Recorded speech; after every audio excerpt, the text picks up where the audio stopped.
Jackson Township Police. I can't find my daughter. What's your daughter's name? Ashley. Quiet. When's the last time you seen her? This afternoon, probably. Around what time? 3, maybe 4. What? Okay, and you haven't seen her in 5 hours? About, yeah. I mean, she was there sleeping. I mean, we started cleaning up, and then, we opened the door, and she's not here. Jackson Township, located in Stark County, Ohio, is a vibrant community nestled amid rolling hills, lush green fields, and serene countryside. This thriving township offers a charming blend of rural and modern. Jackson Township transforms into a white wonderland with snow-covered landscapes and crisp, cold air. It was on one such winter night that the disappearance of a young girl shook the community to its very core. Ashley Zhao entered the world on December 30th, 2011, with the promise of a bright future. She was a sweet little girl with beautiful black hair, sparkling eyes, and a delightful button nose that perfectly captured her youthful innocence. However, life for Ashley was far from idyllic. Her parents, Ming Chen and Liang Zhao, owned and operated Ang's Asian Cuisine, a restaurant in North Canton. The demanding nature of the business left them with little time and energy to devote to their 2 daughters. As the weight of the restaurant took its toll and caring for baby Ashley became increasingly challenging, her parents decided to send Ashley to live with her paternal grandmother in New York. This choice was made to ensure that Ashley received the attention and care she deserved, even if it meant being separated from her parents and older sister, JoJo. During her time with her grandparents, however, Ashley began showing signs of significant developmental delay, struggling to keep pace with her peers. By the time Ashley returned home to Ohio in October 2015, her condition had worsened by years of neglect and lack of essential nurturing. She was ill-prepared for the world and emotionally and developmentally behind.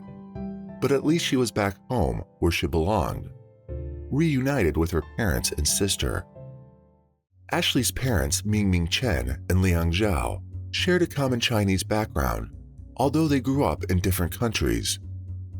Reconstructing their journey based on information available in court documents and immigration records reveals a young couple determined to succeed and live the American dream. Ming was born and raised in China, where her spiritual journey as a young woman led her to finding solace and purpose in the practice of Falun Gong, also known as Falun Dafa. Falun Gong is a spiritual discipline that combines meditation, exercises, and moral teachings based on the principles of truthfulness, compassion, and forbearance.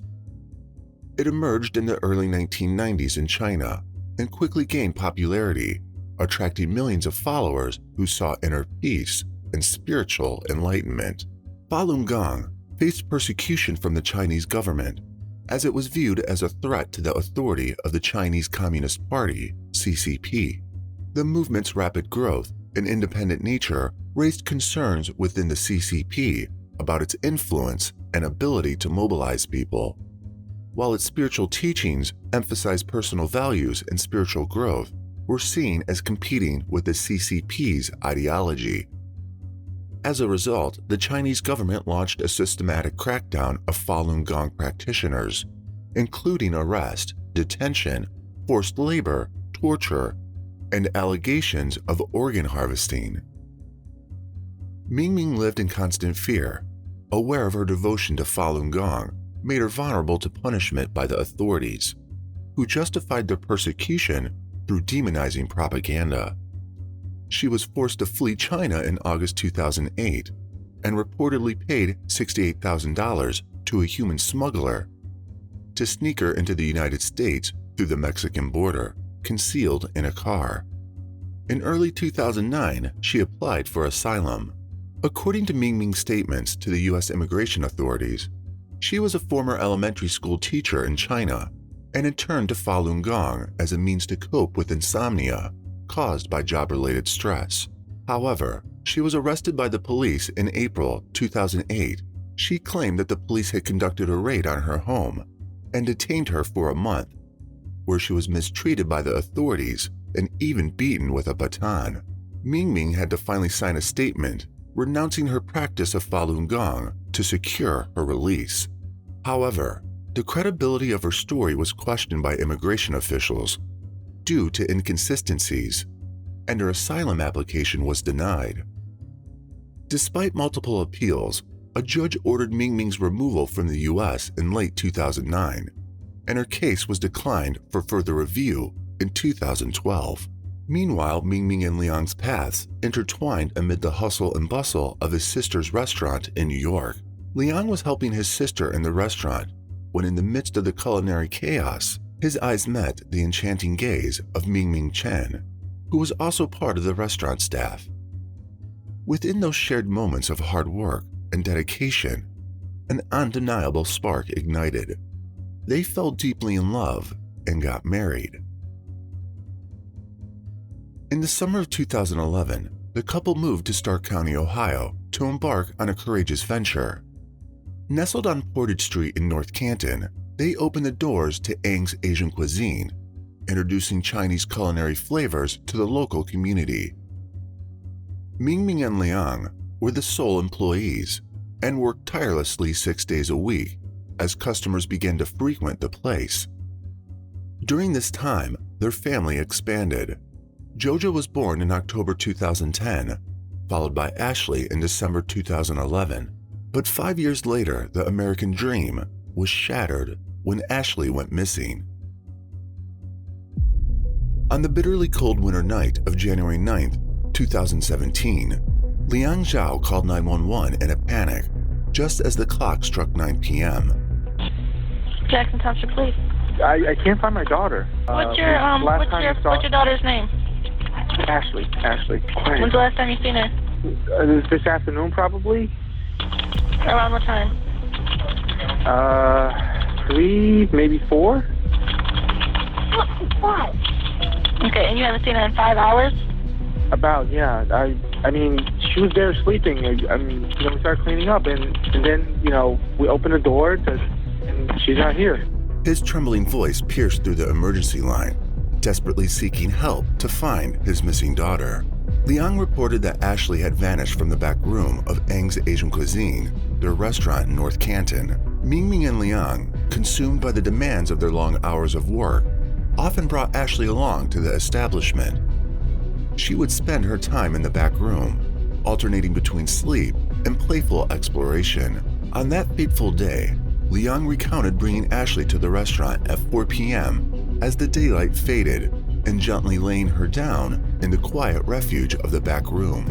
As the hours ticked by, a relentless blizzard set in. Liang told the 911 operator that when Ming stepped into the back room after wrapping up work, Ashley was nowhere to be found. They were worried that their little girl, who had not been dressed for the bitter cold, had wandered outside into the violent blizzard. Law enforcement swiftly responded to the distressing call.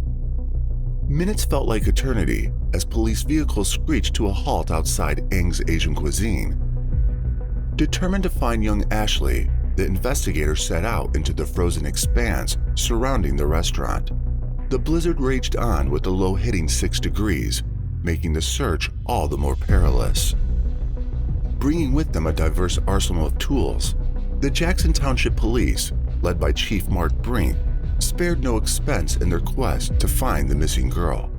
We worked very hard on this case, and the one thing we wanted at the end of the day was to recover that girl alive. Canine units darted through the snow, hunting for any scent that might lead them to Ashley. Cherry pickers towering high above the ground scoured rooftops in neighboring areas for a glimpse of the child or any sign of her presence. Technology became a vital ally in the search, as the investigators employed drones to survey the area from above. Yet despite the exhaustive efforts in treacherous sub-zero conditions, the search yielded no trace of the missing girl. By the morning of January 10th, the Jackson Township Police issued a missing child advisory for the entire state of Ohio.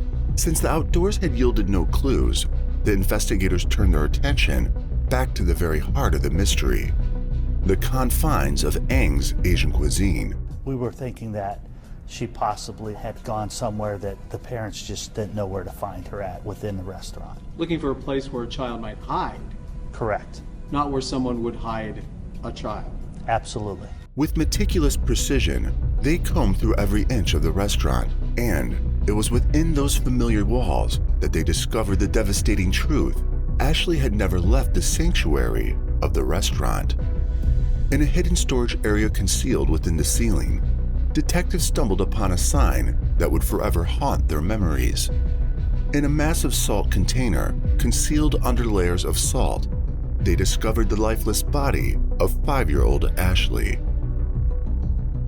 Ashley's parents, Mingming and Liang, seemed crushed at the news, and their initial reaction mirrored the anguish and grief that any parent would feel upon the devastating loss of a child. But amid the sea of tears and despair, a lingering doubt began to creep into the minds of the detectives. The authorities couldn't help but notice inconsistencies in Mingming and Liang's reactions. Their grief at times appeared staged, the expressions forced. The police, seasoned in their intuition, began to question the authenticity of the parents' emotions, noting the discrepancy between their outward display of sorrow and the unsettling reality that Ashley's body had been concealed within their own establishment. The once devoted parents, now entangled in the web of suspicion, became the focus of intense scrutiny and were taken in for questioning. As Mingming sat in the interrogation room, her expression remained eerily devoid of emotion, her face a mask that betrayed none of the grief one would expect from a mother who had just lost her child. The investigator, keenly aware of the stark contrast between her stoic demeanor and the gravity of the situation, wasted no time in confronting her with the chilling reality. Mingming, your daughter is dead. Your daughter is dead. I just don't understand, the investigator stated, his voice heavy with disbelief and accusation. Know that you're not crying? You said I don't have nothing left. Isn't that what you told me? You don't have no tears left. You don't have nothing left. Mingming, your daughter is dead. I know that you're not crying. You said I don't have anything left. Isn't that what you told me? You don't have any tears left. You don't have nothing left. Mingming, your daughter is dead. Mingming sat there in silence, her eyes fixed on a distant point as if lost in her own thoughts. The detective pressed on, his voice laden with urgency and an underlying sense of dread. What happened to Ashley? How did she die, he asked. What happened? How did she die? I killed her, Mingming finally spoke, her voice devoid of any discernible emotion. Just kill her, and then she died. Did you hit her? Yeah. The detective, taken aback by the stark confession, pressed on. Did you hit her? He asked. Did you hit her? Yeah. Okay. Mingming nodded, her face fixated on the table before her. Yeah, and I asked my husband to take care of it. I told my husband to take care of it. In the midst of this chilling confession, Mingming's detached demeanor remained unchanged. There were no tears, no remorse, only a spine-chilling calmness. As the conversation delved deeper into the dark recesses of her mind, she said something that disturbed the investigators further. I need to take care of everything from the restaurant. I only have 2 hands, Mingming confessed. I need to take care of everything from the restaurant. I only have 2 hands. I'm not 4 hands, girl. I'm 2 hands. Her words dripping with horrifying nonchalance.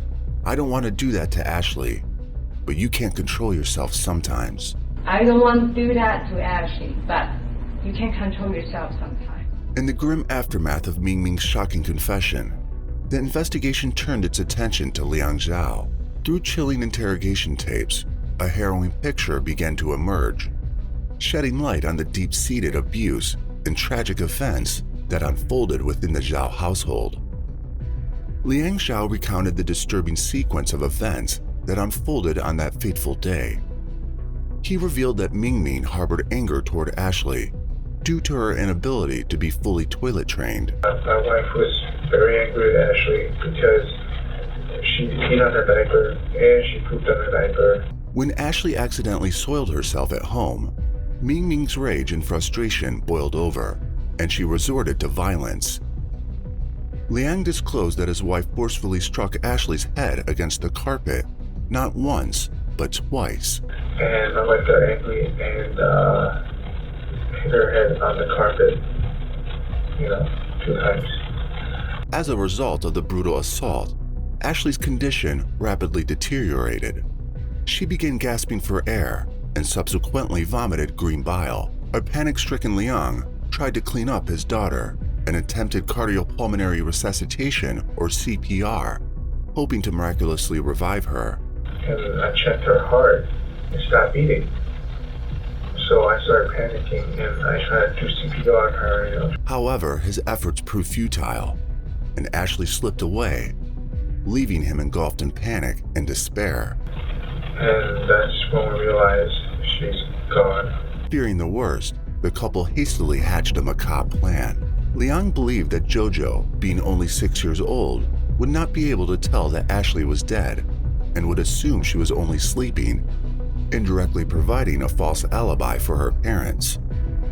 He explained that their intention was to make it seem like Ashley had left through the back door of the restaurant.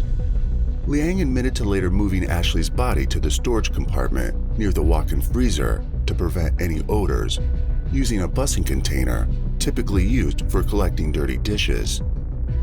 Shockingly, Liang and Ming Ming had continued serving customers at the restaurant while Ashley lay dead. During the interview, Liang admitted to their plan to hide the body had been driven by the fear that his wife, Ming Ming, would be discovered living illegally in the United States. Desperate to avoid Ming Ming's deportation and to protect their family from the dire consequences of their actions, they contemplated disposing of Ashley's body once the search for her had ceased. However, they were caught off guard by the lengths the police went to in looking for Ashley. Liang admitted they had not known about the procedures, polygraph tests, and interrogations that would follow the 911 call, nor had he anticipated such an extensive search effort involving numerous people. He expressed remorse and apologized. I am so sorry. During the interrogation, Liang unveiled more distressing details about Ashley's upbringing. He confessed that Ashley had not been under their care during her early years, and was instead sent to live with Liang's mother in New York until she turned 4, so that Liang and Ming Ming could focus on their burgeoning business. It was upon Ashley's return to their custody that the cycle of abuse began. He spoke of how Ashley's actions, stemming from neglect and developmental delays, were perceived as a defiance by Ming Ming, triggering his wife's violent outburst to discipline the child. The interrogation tapes, with their haunting dialogues and chilling admissions, painted a harrowing portrait of a family marred by abuse, anger, and the ultimate betrayal of a parent's duty to protect their child. The horrors that poor Ashley suffered at the hands of the very people who were supposed to love her the most forever etched this case into the annals of unimaginable human cruelty. This gruesome crime scene left the Jackson Township community in a state of disbelief and sorrow. Customers and neighbors who had interacted with Ming Ming and Liang expressed shock that the parents had killed their own daughter with such violence. The family had resided in a top-floor apartment in a building near Interstate 77, and none of the neighbors had witnessed any negative moments between Ashley and her parents. Kirk Clusty, a resident in the same building, described them as good people who looked so nice. However, the family was known to be private, preferring to channel all their hard work and dedication toward running their restaurant without any other staff. Regulars at the restaurant described Ming Ming and Liang as hardworking young parents and recalled seeing the girls in the restaurant while their parents worked. Ashley and Jojo would often play with crayons or on a tablet together. Customers who had interacted with the girls described them as polite and inquisitive, Ashley's tragic death led to an outpouring of support from the community. Meanwhile, her body was cremated and the ashes handed over to relatives in New York. Her older sister, JoJo, grappling with the sudden absence of both Ashley and her parents, was placed in the custody of the Stark County's Child Welfare Agency. A memorial was set up outside the restaurant to honor Ashley's memory. People from across the county visited to pay their respects and left piles of stuffed toys, candles, and balloons. The community rallied together to mourn the violent end of such a young life, leaving a void in their hearts. The trial began with a preliminary hearing on January 19, 2017, at the Stark County Courthouse. In the solemn atmosphere of the courtroom, 35-year-old Liang Zhao stood before the judge, his voice quivering with emotion and eyes brimming with tears, as the events leading up to 5-year-old Ashley's death were reconstructed.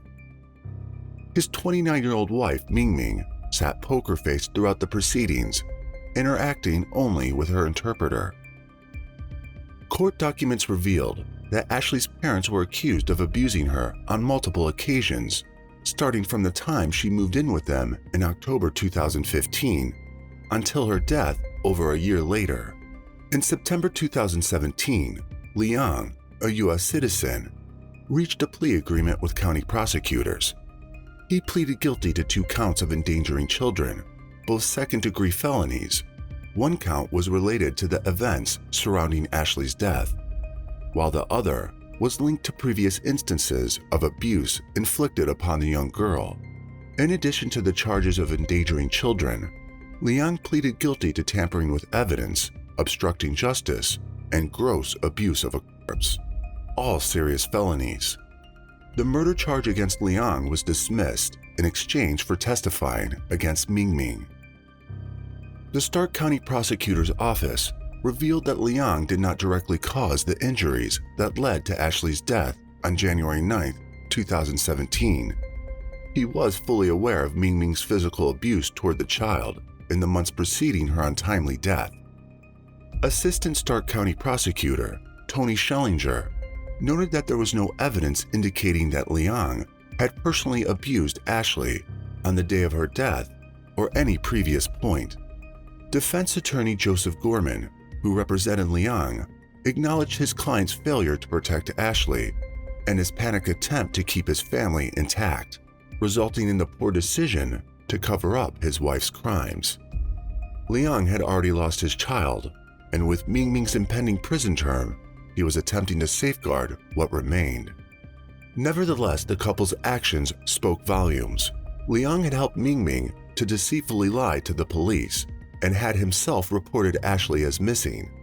These calculated falsehoods led Stark County Common Pleas Judge Carissa Hartnett to hand down a 12-year prison sentence to Liang on January 10, 2018.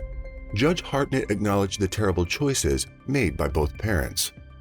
Addressing Liang directly, she emphasized that though he did not directly cause Ashley's death, his decisions compounded the tragedy.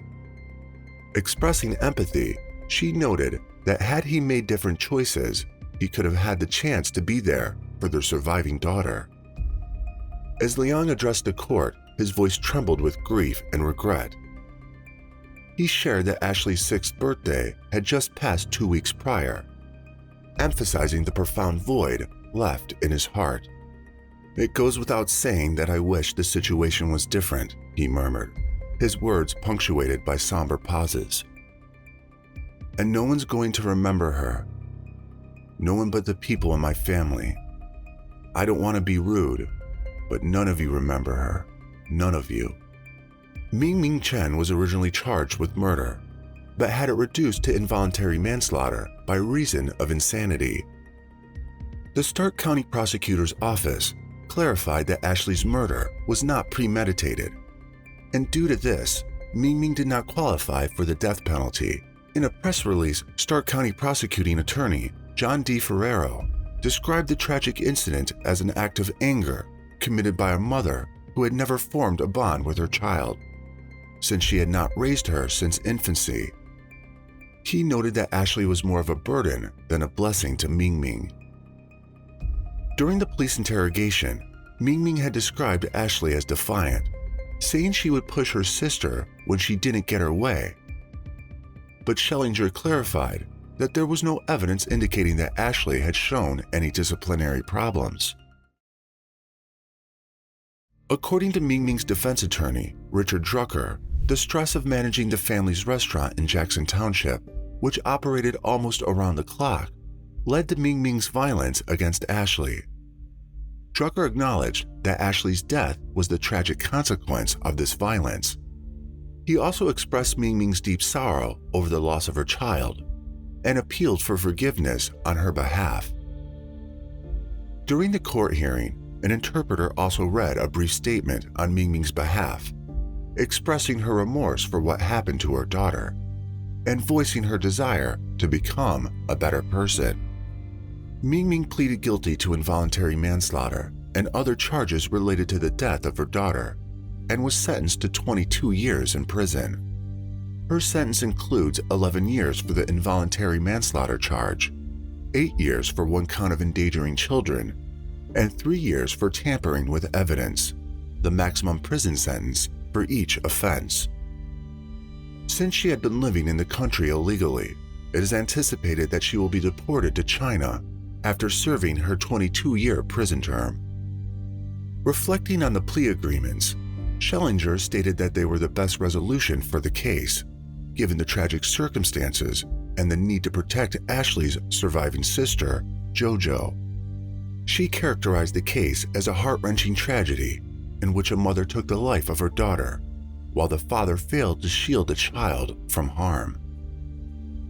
The tragic story of the Zhao family depicts the devastating consequences of using violence to discipline a child. The entire family was torn apart when Ashley lost her life and both parents were sent to prison. It is evident that Mingming Chen and Liang Zhao were overwhelmed and burnt out, struggling to handle the continuous demands of running a restaurant. The pressures they faced in their daily lives might have prevented them from treating Ashley with patience and care she deserved. This exhaustion and the absence of a strong bond between mother and daughter likely contributed to the tragic events that unfolded. Adding to the complexity of the situation, reports suggest that Ashley had developmental delays, making her even more vulnerable to abuse. Children with such challenges often require additional support, understanding, and patience from their caregivers. Unfortunately, the circumstances within the Zhao family seem to have exacerbated these vulnerabilities, leading to a tragic outcome. Presently, Ashley's sister, JoJo, resides with relatives in New York, while her temporary custody falls under the jurisdiction of Stark County Job and Family Services. It is imperative that all involved parties work diligently to offer necessary resources and assistance to help JoJo navigate the profound trauma she has endured. As we bring this tragic case to a close, we are left with a profound sense of sorrow for the loss of young Ashley and the pain inflicted upon her. Saget County is located in the northwestern part of the state of Washington, USA. It is known for its picturesque landscapes, shaped by the Saget River and the Cascade Mountains. The county is home to several charming towns and communities, such as Mount Vernon, Anacortes, and Cedro Woodley. Lush with forest and waterways, Saget County offers many outdoor recreational activities, including hiking, fishing, boating, and birdwatching. No one would ever guess that a place this beautiful has been holding the dark secrets of a mysterious crime for over 30 years. Tanya Van Qualenberg was born on March 7, 1969 in Victoria, British Columbia. She grew up in a loving household with her parents, Willem and Jean Van Qualenborg, and she shared an idyllic childhood full of laughter with her older brother, John.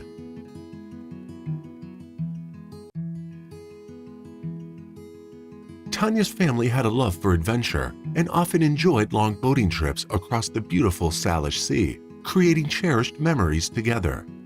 Two of Tanya's favorite pastimes were sailing and strumming melodies on her guitar. She also found joy in playing tennis on their spacious one-acre property. She was a determined student who advocated for a girls' basketball team at her high school, showing her passion for equality and sports. She did play tennis and basketball, but socializing with her friends was a big part of her life. And Tanya had a soft spot for animals and longed for a furry companion. Finally, in 1982, her mother gave in, and a golden retriever named Tessa joined the family. Caring for our family golden retriever and other pets was a real passion of hers. Becoming Tanya's faithful and beloved pet, Tanya dreamed of working with animals, possibly as a veterinarian. Jay Rowland Cook was born in December 16, 1966, in Saanich, British Columbia. He grew up in a warm, close-knit family with two loving sisters, Laura Lee and Kelly, and their parents Gordon and Leona Cook. Standing at an impressive height of 6'4", Jay possessed a lanky frame at 20 and had yet to fully develop into his adult physique. Jay was not just an ordinary young man from Vancouver Island. He had a passion for music and had mastered playing the bass guitar, rocking out with his friends. Jay was the type who was quiet, but someone who you wanted in your circle, someone that you wanted to be friends with, because he'd take the shirt off his back and give it to you if you needed it. He's the type that avoided a fight. He wasn't the type that would go out and initiate any sort of physical violence with anybody. He was working at a pizza parlor and was known for his dedication. Once, he biked through rain and darkness for 3 long hours while balancing a whole pizza just to surprise his friends staying at a cabin. However, Jay had a peculiar quirk of misplacing his clothes and often returned home without his jacket, feeling puzzled about its whereabouts. He possessed a heart of gold and frequently treated his younger sister to special outings like dinners and high tea, using the hard-earned money he made at the pizza parlor. He aspired to become a marine biologist. Jay and Tanya's paths crossed in the halls of Oak Bay High School, igniting a connection that would shape their lives. Despite being 2 years older than her, Jay was captivated by Tanya's charm. By May 1987, with Tanya on the brink of graduation, their friendship blossomed into a romance. They met through some mutual friends. They'd both gone to the same high school in Victoria, and they'd been dating about 5 or 6 months at the time. Although their future plans were not set in stone, their dreams held the promise of a meaningful and exciting future. Through it all, the young couple radiated happiness, earning the admiration of their family, who saw the love they shared. Their relationship had spanned only 6 beautiful months when tragedy befell and snatched away the young couple's promising future together. On the chilly morning of November 18, 1987, Jay woke up excited about picking up his girlfriend Tanya and embarking on a road trip from British Columbia to Seattle in his father's shiny copper brown 1977 Ford Club van. Jay's father, Gordon, who ran his own business, required furnace parts worth $750 from Genesco Heating in Seattle. His father owned a heating business, and they had a job that they were working on where they needed some furnace parts in Seattle. He asked Jay to collect the parcel from Seattle, as it was already going there with Tanya. The couple got ready for their cross-border road trip, excited about the long hours they would spend in each other's company. Tanya also packed her camera, a Minolta X700 with a 35mm lens, hoping to capture some memorable photos of their time together. After a smooth ferry ride on the MV Coho from Victoria to Port Angeles on the Washington coast, Jay and Tanya continued their journey along Route 101 toward Bremerton. However, they accidentally missed the exit of the Hood Canal floating bridge and found themselves in the charming town of Hoodsport by 8 p.m. Seeking guidance, they entered Hoodsport Grocery, where they encountered a friendly store clerk named Judith Stone, who helped them with directions. As the evening unfolded, Jay and Tanya continued their journey and arrived at the peaceful town of Alan. They stopped at Ben's Deli Mart for some food at 9:29 p.m. The friendly clerk at the deli noted that the couple appeared calm and relaxed, traveling without any companions. It was late in the evening, well past 10 p.m., when Jay and Tanya finally reached Bremerton and purchased a ferry ticket to Seattle for the next day. Their plan was to find a suitable spot to park their van and spend the night before continuing their journey the next morning to collect the parcel. The next day, November 19, 1987, they boarded the ferry from Bremerton to Seattle, ready to continue their adventure. However, destiny had something unexpected in store for them. As this was the last time they were seen, they never reached Genesco Heating to pick up the parcel. They were scheduled to return home that same evening, but to the dismay of their families, they never arrived. Tanya's older brother, John Van Queilenborg, was away at college when he received an alarming phone call from their concerned father, Willem. Tanya and Jay had not returned home and had not called to inform of any change in plans.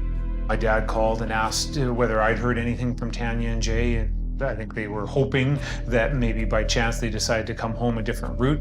This unusual silence worried both families, who knew Tanya and Jay were responsible young people and would always call if they were going to be late.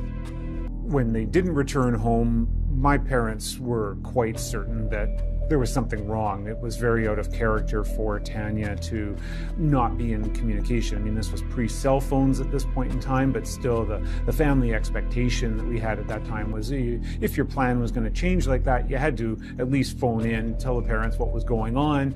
Despite their growing concern, their parents clung to the hope that maybe the van had broken down and left the couple stranded without access to a phone. As the morning of November 20th arrived, without any word from Tanya and Jay, a wave of panic washed over their families. The unsettling silence drove them to report their beloved children as missing. Initially on that Thursday, my dad started to approach the local police saying they were missing and started the process, so to speak. This sparked a massive search operation as the Royal Canadian Mounted Police contacted the Seattle Police Department about the missing couple. Determined to find their children, the families went to great lengths and even hired a plane to soar above the area where Tanya and Jay had last been seen, hoping for a glimpse of their van amid the vast expanse. You know, it takes them a while to be convinced, I think, that there's something in this because there was really no evidence of anything being wrong yet. You had a couple of quite young kids, a few hours overdue. I think it was a bit of an uphill battle that my dad had, convincing the police of that. Someone he knew had a small aircraft who did some search by aircraft over the Olympic Peninsula and across over Seattle through the Olympic Mountains. From that distance or range, they were looking for the van. For the investigators, the search for Jay and Tanya was like unraveling a complex puzzle. With no trace of the couple and no clues to guide them, the police faced a challenging task. Step by step, they retraced the path Jay and Tanya had taken, reconstructing their trip to try and unlock the secrets behind their sudden disappearance. They boarded a ferry that runs regularly between Victoria and Port Angeles on the Olympic Peninsula, which is part of Washington State. So they took the ferry across to Port Angeles, cleared customs, then started driving down the peninsula. There were two witnesses that had seen them at sort of mom and pop grocery stores on the peninsula. So that told us that they traveled through Hoodsport, through Allen. And then, of course, we knew that they had at least purchased a ferry ticket to cross from Bremerton to Seattle. After nearly a week of uncertainty, fate dealt a devastating blow. On November 24, 1987, a passerby gathering cans in Skagit County stumbled upon a heart-wrenching scene. Beside a weathered culvert along Parson Creek Road, some 80 miles north of Seattle, lay the lifeless body of Tanya Van Queilenborg. She was found unclothed from the waist down. The shocking cause of death was soon uncovered.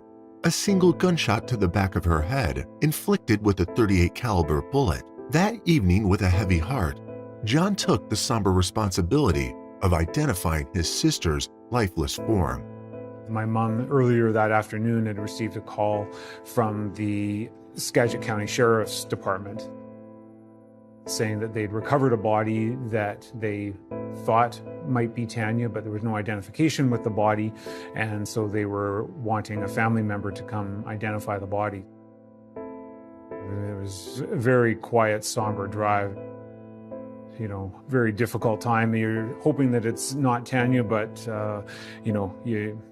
after not having any other answers, there's a bit of a sinking feeling that this may well be the answer. But we're very quiet. There wasn't a lot to be said between the four of us, and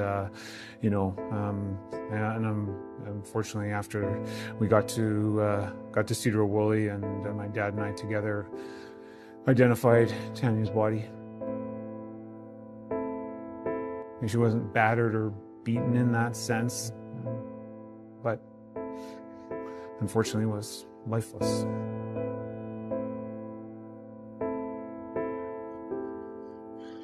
It was very hard for me to see how devastated my parents were from this, but there's nothing I could do to fix it, so other than spend time with them.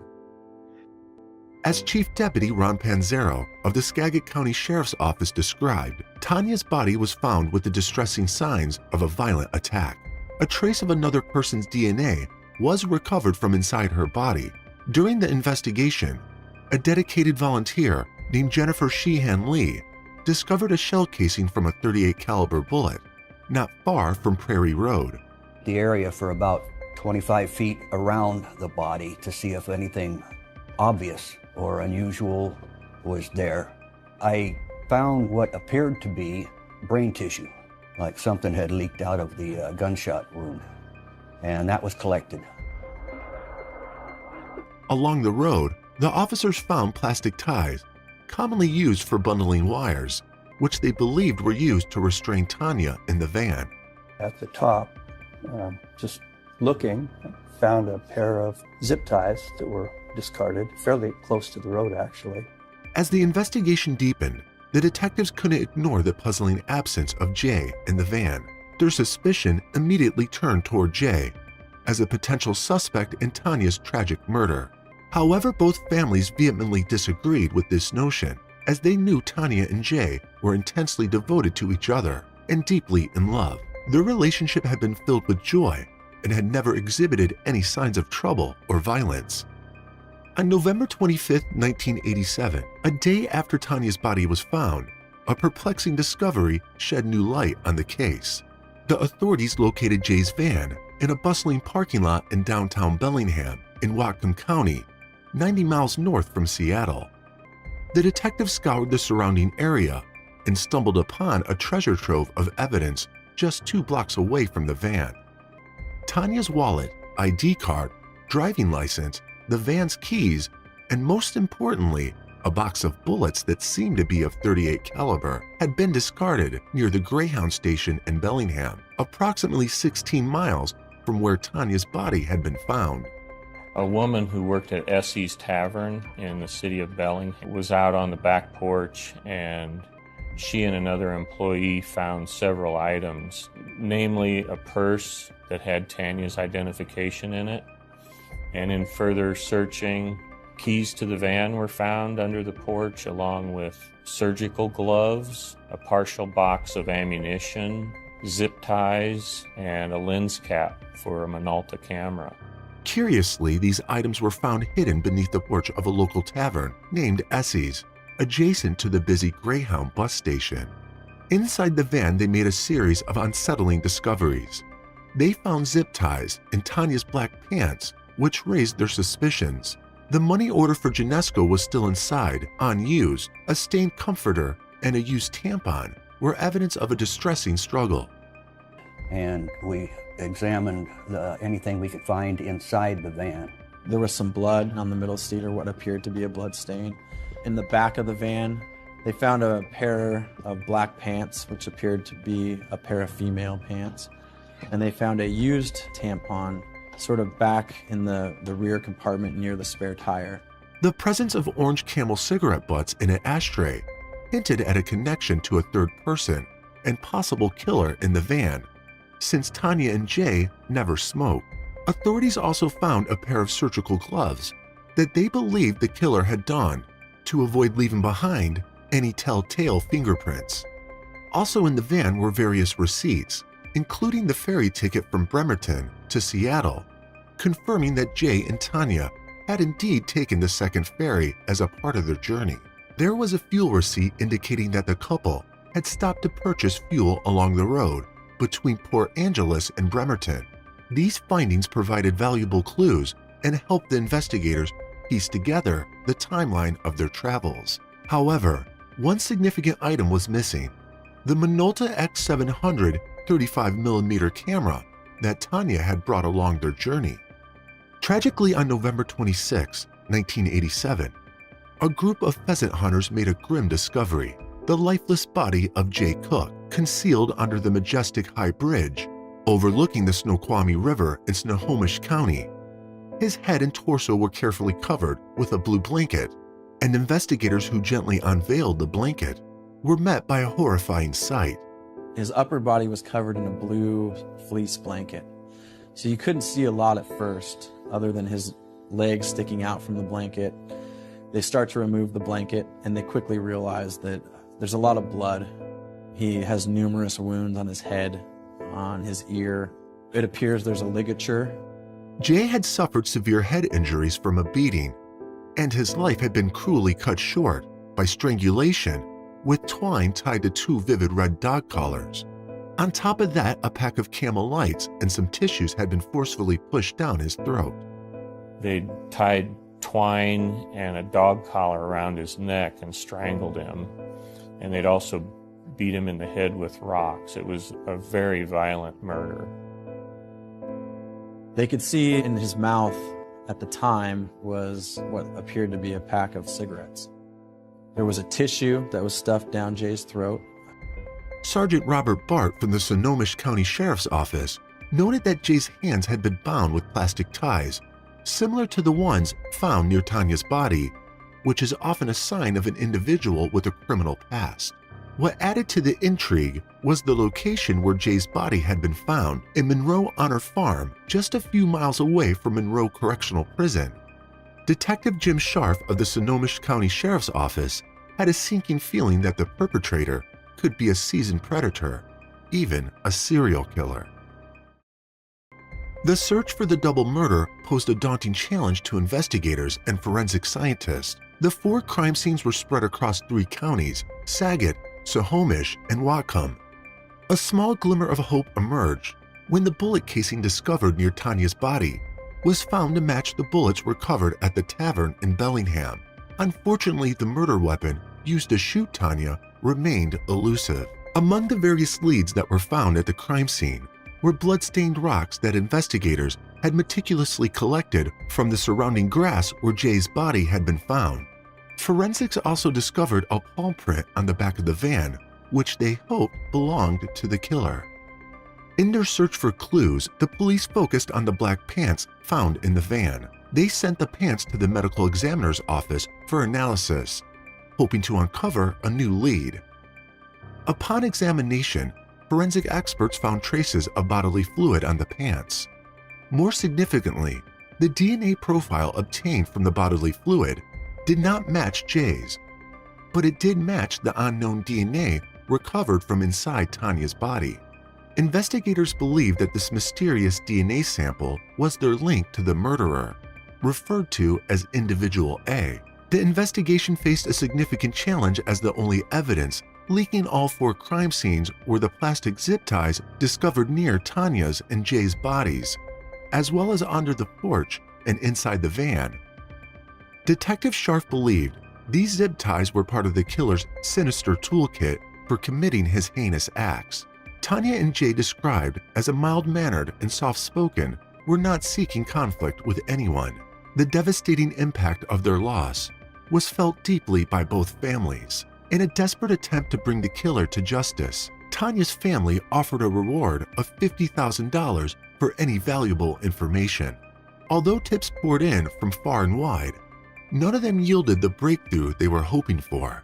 On December 5, 1987, a heartfelt memorial service took place at the University of Victoria's Interfaith Chapel, honoring the memory of Jay and Tanya. There was a memorial service for her at the University of Victoria at the Interfaith Chapel, and it was a good service. A number of people spoke. There was a lot of people there because of, Tanya, as I say, was quite social, so she had a lot of young people. A lot of her friends were there. I mean, the community was in shock. I mean, for these two kids to have gone missing and both found murdered, there was a lot of people there, as happens in these situations.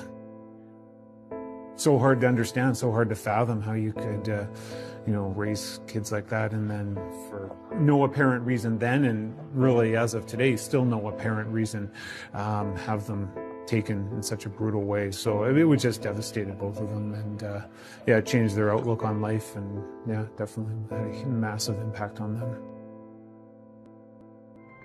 Just 4 weeks after the murders, during the Christmas holidays in December 1987, Jay and Tanya's families received the first of a series of chilling greeting cards by an anonymous writer. These cards were filled with disturbing descriptions of the murders and signed by someone claiming to be their killer. Some of these cards were even signed with the names of the victims as Tanya and Jay. Even more unsettling was that the cards were sent from different cities across the United States, including New York, Los Angeles, and Seattle. Started receiving Christmas cards or holiday cards from someone. Just, happy birthday, Merry Christmas, Happy Halloween, or whatever. The letters were really unusual because they were coming to the family on holidays and Mother's Day, and they were being mailed from different parts of the United States, like New York, San Diego, and Seattle. The writer of these cards went to the extent of sending letters to the Royal Canadian Mounted Police and a British Columbia newspaper, seemingly finding joy in causing distress and chaos. The already grieving families were further shattered by this terrifying turn of events. Detectives suspected that the author might be a transient traveling along the West Coast, but the grammar and punctuation in the letters hinted at a Canadian education. Phrases like greetings and salutations and Hallelujah, Bloody Jesus caught their attention. As the investigation progressed, authorities worked diligently to collect evidence and conduct DNA tests in the laboratory. They also made a public plea to the letter writer, urging him to provide information about the whereabouts of the lake where he claimed to have left his car during the crimes. While there was a possibility that the letter writer could be the killer, detectives believed it was more likely the work of a misguided individual. This was confirmed when the DNA extracted from one such letter failed to match the individual A DNA from the crime scene. In 1995, a dedicated cold case team, led by Snohomish County Detective Jim Scharf, was formed with a mission to provide long-awaited justice for grieving families. One of these cases that caught their attention was the double murder of Tanya and Jay.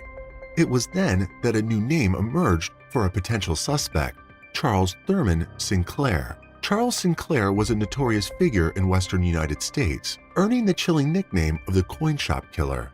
His criminal activities were not typically thefts, but rather the calculated actions of a serial killer who targeted coin dealers and shop owners. Throughout the 1980s and 1990s, Sinclair terrorized the region, leaving a trail of fear in his wake. The complexity of his crimes initially led investigators to treat them as separate incidents in different states. However, a survivor's description eventually connected the crimes, prompting investigators from multiple states to collaborate and bring the coin shop killer to justice.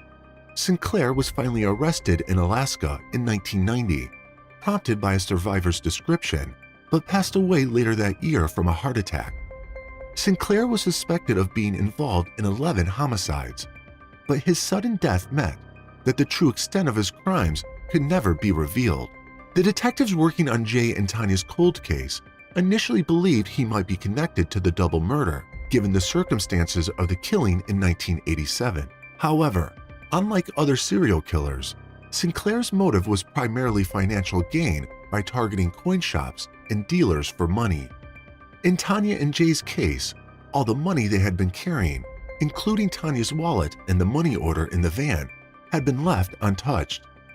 The detectives then dismissed this theory and began looking elsewhere for clues. For more than 20 years, the murder of the Canadian couple remained a puzzle. In 2003, forensic scientist Lisa Collins from the Washington State Patrol joined the investigation and decided to use modern technology to uncover new leads. She focused on analyzing the DNA profile known as Individual A, which was obtained from bodily fluid found at the crime scene. Collins uploaded this profile to CODIS, the FBI's National Offender Database, hoping to find a match. Despite her thorough analysis and efforts, the database did not provide any matches at that time. Despite the DNA mismatch between Individual A and the letter writer, the police considered the writer as a suspect and wanted him to come forward in case he had some information. A breakthrough occurred when a Canadian resident recognized the handwriting while watching the TV show Washington's Most Wanted and contacted the police anonymously. The tipster provided the suspect's name, which was found in the case files through a database search. Detectives tracked down the transient suspect on October 20th, 2010, who apologized and cited mental illness and years of homelessness as reasons for his erratic behavior. Years passed with no breakthrough in the case, leaving the detectives frustrated. Then in 2018, Detective Jim Scharf learned about snapshot phenotyping, a new tool that used DNA evidence to predict a suspect's physical appearance. Working with Parabon Nanolabs, they analyzed the DNA samples from Individual A and created composite sketches of the suspect at the ages of 25, 45, and 65. Despite releasing the sketches to the public and receiving almost 70 leads, none provided a solid clue or name. But a surprising arrest in California that same year offered a glimmer of hope for law enforcement.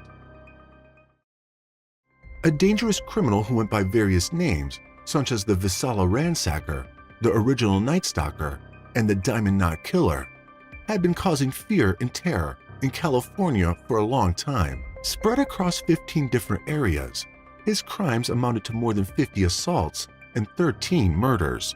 He became known as the Golden State Killer and haunted people like an invisible phantom for over 4 decades. The detectives considered the possibility that Tanya and Jay might have been victims of this notorious killer, but the evidence from the crime scene and the killer's methods were different from those linked to the Golden State Killer. In 2018, the Golden State Killer finally ran out of luck in evading capture.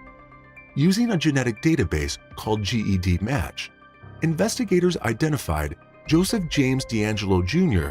as the Golden State Killer, even though he had previously been ruled out as a suspect. This arrest inspired Detective Jim Scharf to consider using the same technology in his investigation. In 2013, Chelsea Rustad, a 31-year-old resident of Tumwater in Washington, began exploring her family history and connected with distant relatives on social media. She identified the Talbot siblings from Snohomish County as her second cousins and got in touch with the two sisters online. But their brother was absent from social media. In 2015, she entered an Ancestry DNA contest by submitting a photo of herself at age 5, dressed as a ballerina on Halloween. That photo must have been a lucky charm, because out of hundreds of entries, Chelsea won a free DNA test kit. I saw on Ancestry's Facebook page they were running a contest, and 2 winners would receive an Ancestry DNA kit. They contacted me and said, "Chelsea, you're one of the winners." The Ancestry DNA kit arrived. You just kind of spit in a tube and seal it up, and then it was on its way. And posted her results on GED Match, a DNA database website. Little did she know, a new story was unfolding in the police forensic department as she spent time on the site. In 2018, Parabon Nanolabs uploaded Individual A's DNA to GED Match, seeking answers in Jay and Tanya's case. C.C. Moore, a genetic genealogist, took on the challenge. The case held personal significance for her, as she was born the same year as Tanya and felt determined to bring closure to their murder mystery. After a tense night on April 27, 2018, CC found 2 individuals in the DNA database who shared enough DNA with individual A to qualify as second cousins. However, they were related to him on different branches of his family tree. CC had to trace those branches back to identify the common ancestor and uncover individual A's identity. I found her birth date, so I put that in here, and then I said she shared 3.35% of her DNA with our unknown suspect. Now I have to identify her parents. Who are her grandparents? Well, I recognized Talbot immediately from the other match's family tree. So right away, I knew, aha, this marriage combines the 2 different families that I'm researching. So then we follow that forward. We say, okay, Patricia Peters married a Talbot and they had 4 kids. And we've got 1 male. Her determination increasing with every second, CC uncovered a web of connections and found a unique name among the cousins. Within 2 hours, she built the family tree and discovered the suspect's name. When the police arrived at the cousin's address, they knew they were in the right place. The door opened to reveal Chelsea Rustad, and the suspect was none other than her mysterious second cousin, William Earl Talbot II, who had no presence on social media. William Earl Talbot II was born in 1969 to William Earl Talbot Sr. and Patricia Peters. William had a regular job as a trucker and enjoyed riding motorcycles and socializing with friends. He lived in a pleasant home near Seattle-Tacoma Airport and had a clean record except for a few minor arrests. From a young age, he displayed anger issues and aggressive behavior. Talbot's younger sister, Melina Grayle, recalled incidents where he had kicked her with boots on and exhibited entitled behavior. Bill had a lot of anger issues and he kicked me a few times with boots on, and I ended up calling the police. She also mentioned an incident from when Talbot was 11 years old and had allegedly pushed their disabled father. Despite counseling, his behavior did not improve. As Talbot grew older, his behavior became increasingly violent. At 16 years old, he expressed his intention to run over his father with a car. He assaulted his sister, Inga, multiple times, once when she was 11, and again when she turned 15, causing serious injuries, including a broken tailbone. Talbot also dropped the family cat into a well, requiring his father to retrieve it and clean the well. Due to his violent actions, Talbot became estranged from his family for nearly 2 decades. Ignoring their attempts to reach out to him, he even neglected important events, such as his mother's funeral, and only sporadically contacted his family on special occasions. Despite his clean record, the police had finally caught up to the killer, and all evidence was pointing directly at William Earl Talbot II. For years, he managed to stay unnoticed, living a regular life as a truck driver without any online footprint. But now his true identity was unraveling. Detectives discovered that Talbot had grown up just a few miles away from Jay Cook's body was found, a crucial connection. Detective Scharf faced a critical task. He had to make sure that DNA found at the crime scene belonged to William Talbot. To gather evidence, investigators closely followed Talbot on his trucking routes until an opportunity arose. One fateful day in May 2018, Talbot unknowingly dropped a cup he had been drinking from at a traffic signal and drove away. Racing against time, investigators promptly delivered the cup to the Washington State Patrol Lab. With anticipation building, everyone held their breath, awaiting the results that would either confirm or dispel their suspicions. The State Crime Lab swiftly tested the cup and confirmed the detective's suspicions. Talbot's DNA matched the evidence from the crime scenes. Detective Scharf was in disbelief upon hearing the news, feeling a rush of emotions. A really, really powerful moment in my life. My eyes teared up, and I yelled out a scream and said, "We got him."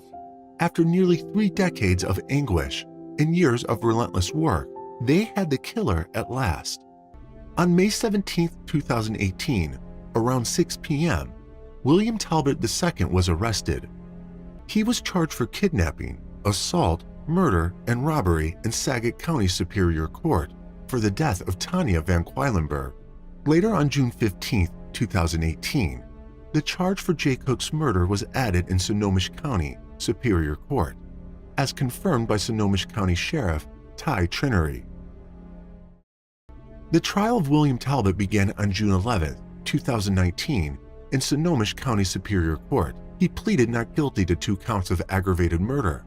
The prosecution, led by Deputy Prosecutor Matt Baldock, presented DNA evidence, Talbot's proximity to the crime scene, and the presence of zip ties as evidence against him. However, Talbot's defense attorneys, Rachel Ford and John Scott, worked to challenge the DNA evidence and create doubt in the jury's minds. They argued that the DNA evidence was not strong enough to prove Talbot's guilt. During the trial, Dr. Eric Kiesel, a former medical examiner, showed autopsy photos of Jay Cook highlighting his suffering. However, the defense pointed out that Kiesel had previously estimated a longer time of death, raising questions about the timeline. Kiesel clarified that the estimate was not based on solid evidence. Talbot's former roommate, Michael Seat, testified about their friendship and shared memories of snorkeling and doing photography together. As the trial unfolded, another former roommate, Timothy McPherson, came forward and described Talbot as heavy and strong, mentioning that they used to go bowling together. McPherson also stated that he had never seen Talbot with guns, blue blankets, dog collars, or zip ties, and had never seen him smoke. These testimonies conflicted with the prosecution's evidence of Talbot's history of aggressive behavior. The trial grew intense when Talbot's defense team claimed that the detectives had tunnel vision and had overlooked the possibility of another person leaving the DNA evidence at the crime scene. Prosecutor Mark Baldock countered by questioning the plausibility of certain scenarios presented by the defense. Another point of contention was the palm print found on the Ford van's back door, which was initially deemed a mismatch for Talbot, but later identified as a match. The defense questioned the timing of this charge, but did not challenge the final conclusion in court. The defense also suggested the idea of a consensual relationship between Talbot and Tanya as the reason for his DNA at the crime scene, and argued that the unidentified killer had later murdered the couple without leaving any DNA behind. But Talbot denied having any relationship with Tanya, leaving the jurors puzzled about his true intentions and struggling to understand how the evidence fit together. Finally, after just 30 minutes of deliberation, the jury reached a unanimous guilty verdict, sealing Talbot's fate. We, the jury, find the defendant, William Earl Talbot II, guilty of the crime of first-degree murder as charged in Scotland. Their decision was solely based on the concrete evidence presented by the prosecution in court. Later, during a private meeting with the lawyers, the jury learned that the zip ties found in the victim's van also contained DNA traces that potentially matched Talbot's DNA, providing further proof against him. On July 24, 2019, William Talbot II was sentenced, concluding a groundbreaking trial where a jury found him guilty of homicide. Despite a last-minute attempt by his defense team for a new trial, the judge dismissed their argument, emphasizing the importance of considering evidence in a broader context. Jay Cook's sister also took the stand to highlight Talbot's role in ending the lives of 2 young people. The judge sentenced Talbot to life in prison without parole, despite the defense attorney's statement about his unremarkable life and perceived lack of cruelty. Tanya's close friend expressed satisfaction with the verdict, but acknowledged the lasting sorrow of losing Tanya to such unspeakable violence. In 2020, Talbot filed an appeal, arguing against the use of DNA evidence in his case. He wrote, "Based on Snohomish County's way of thinking, the only possible suspect is the source of that blood, regardless of all other evidence or lack of." He claimed that the DNA alone should not make someone the only possible suspect, disregarding other evidence. On December 6, 2021, concerns were raised about a juror's ability to remain impartial due to emotional influences. Talbot's defense team appealed, claiming bias in an unfair trial. The appeals court agreed, stating that the jurors' comments showed actual bias and had not been addressed adequately. The prosecution vehemently opposed the court's decision to overturn Talbot's conviction, As their argument was unsuccessful, the case was taken to the Supreme Court, which upheld the original decision and reinstated Talbot's conviction on December 22, 2022. As a result, Talbot will serve his life sentence without parole at the Washington State Penitentiary in Walla Walla. Chelsea Rustad, Talbot's second cousin, found closure as she connected with the families of Jay Cook and Tanya Van Quallenberg. Attending the sentencing, she offered support to the families and noted the absence of Talbot's relatives. Rustad wrote a book titled Inherited Secrets about the experience of discovering her relation to a cold-blooded killer. Talbot's conviction brought a sense of closure to the families, providing them with peace after decades of pain and uncertainty. Hello. Hello? First 911 emergency? Yeah. Yeah, my dad just got shot in the back of his neck and he's dead. On January 25, 2010, this case took us to Kentwood, a peaceful town known for its tranquil atmosphere and tight-knit community with a population of over 54,000. Nestled in a picturesque setting, it offers a charming blend of suburban living and natural beauty. With its tree-lined streets and friendly residents, Kentwood provides a welcoming environment for families and individuals alike. Despite its serene appearance, Kentwood hides a multitude of secrets that will soon come to light. On January 25, 2010, in the town of Kentwood, everything seemed normal as people went about their daily routines. However, at 6 p.m., this unsuspected 911 call alerted the police department. The first person on the line sounded terrified, as if something terrible had happened. It was clear from his voice that he was a frightened teenager, seeking help in a desperate situation. Little did they know that this distressing call was just the beginning of a twisted and shocking series of events. The police, in an attempt to know the details about the events that had unfolded, started asking questions to him. Even in the chaos, the police didn't ignore the possibility of the victim attempting suicide. How did this happen? No, we don't know. We was all standing across the room on his laptop, and then we heard a gunshot, and he fell. So they tried to confirm their doubt. As the call was getting intense, the police wanted to gather more detailed information, and for that they wanted to speak to someone older to clarify what had actually happened. Okay. Is there anyone else that I can talk to? No one's here. Okay. This seems strange considering he had previously mentioned that all were present, then somehow suddenly no one was at home. At that time, the person started to share a disturbing suspicion that he felt during his father's death. He also listened to the sounds of someone running from upstairs, after which he hurried upstairs, only to be met with a scene of bloodshed and the lifeless body of his father. In the midst of their shock and confusion, a thought lingered in everyone's mind. If the father wasn't the one running, then who was, and where had he gone? As the call ended, the police wasted no time and raced to the 5800 block of Pine Vista Street in Kentwood. Upon arrival, they were greeted by Keyshawn Mann, a 13-year-old boy who had bravely reached out to report his father's murder. With him, there were his two younger siblings, in which one was 8 years old and the other was 12 years old. Keyshawn's eyes were filled with a mix of fear and desperation as he provided the police with a detailed account of the horrifying events that unfolded. He explained how he heard the sound of a gunshot and quickly went upstairs and found his father, Jermel Stokes, a 35-year-old man, lifeless. The crime scene was a chilling sight. With blood splattered in the room, the police swiftly secured the area and began examining Jermel's body. They found a gunshot wound at the back of his head. Surprisingly, there were no other signs of violence or injuries on his body. This suggested that the killer's sole purpose was to end Jermel's life, without causing further harm or violence. After shooting him, the killer quickly fled the scene, believing that his task was completed. As the investigators carefully examined the wound, they noticed something peculiar. The size of a gunshot wound was larger than they typically encountered. This revelation suggested that the killer had fired the gun from an extremely close distance, almost at point-blank range. It became evident that Jermel, unaware of the imminent danger, was engrossed in his work on the laptop at the dining room counter. This raised suspicions that the killer might have been familiar to him, as Jermel didn't attempt to escape or defend himself. Usually when confronted with such proximity, victims instinctively try to protect themselves.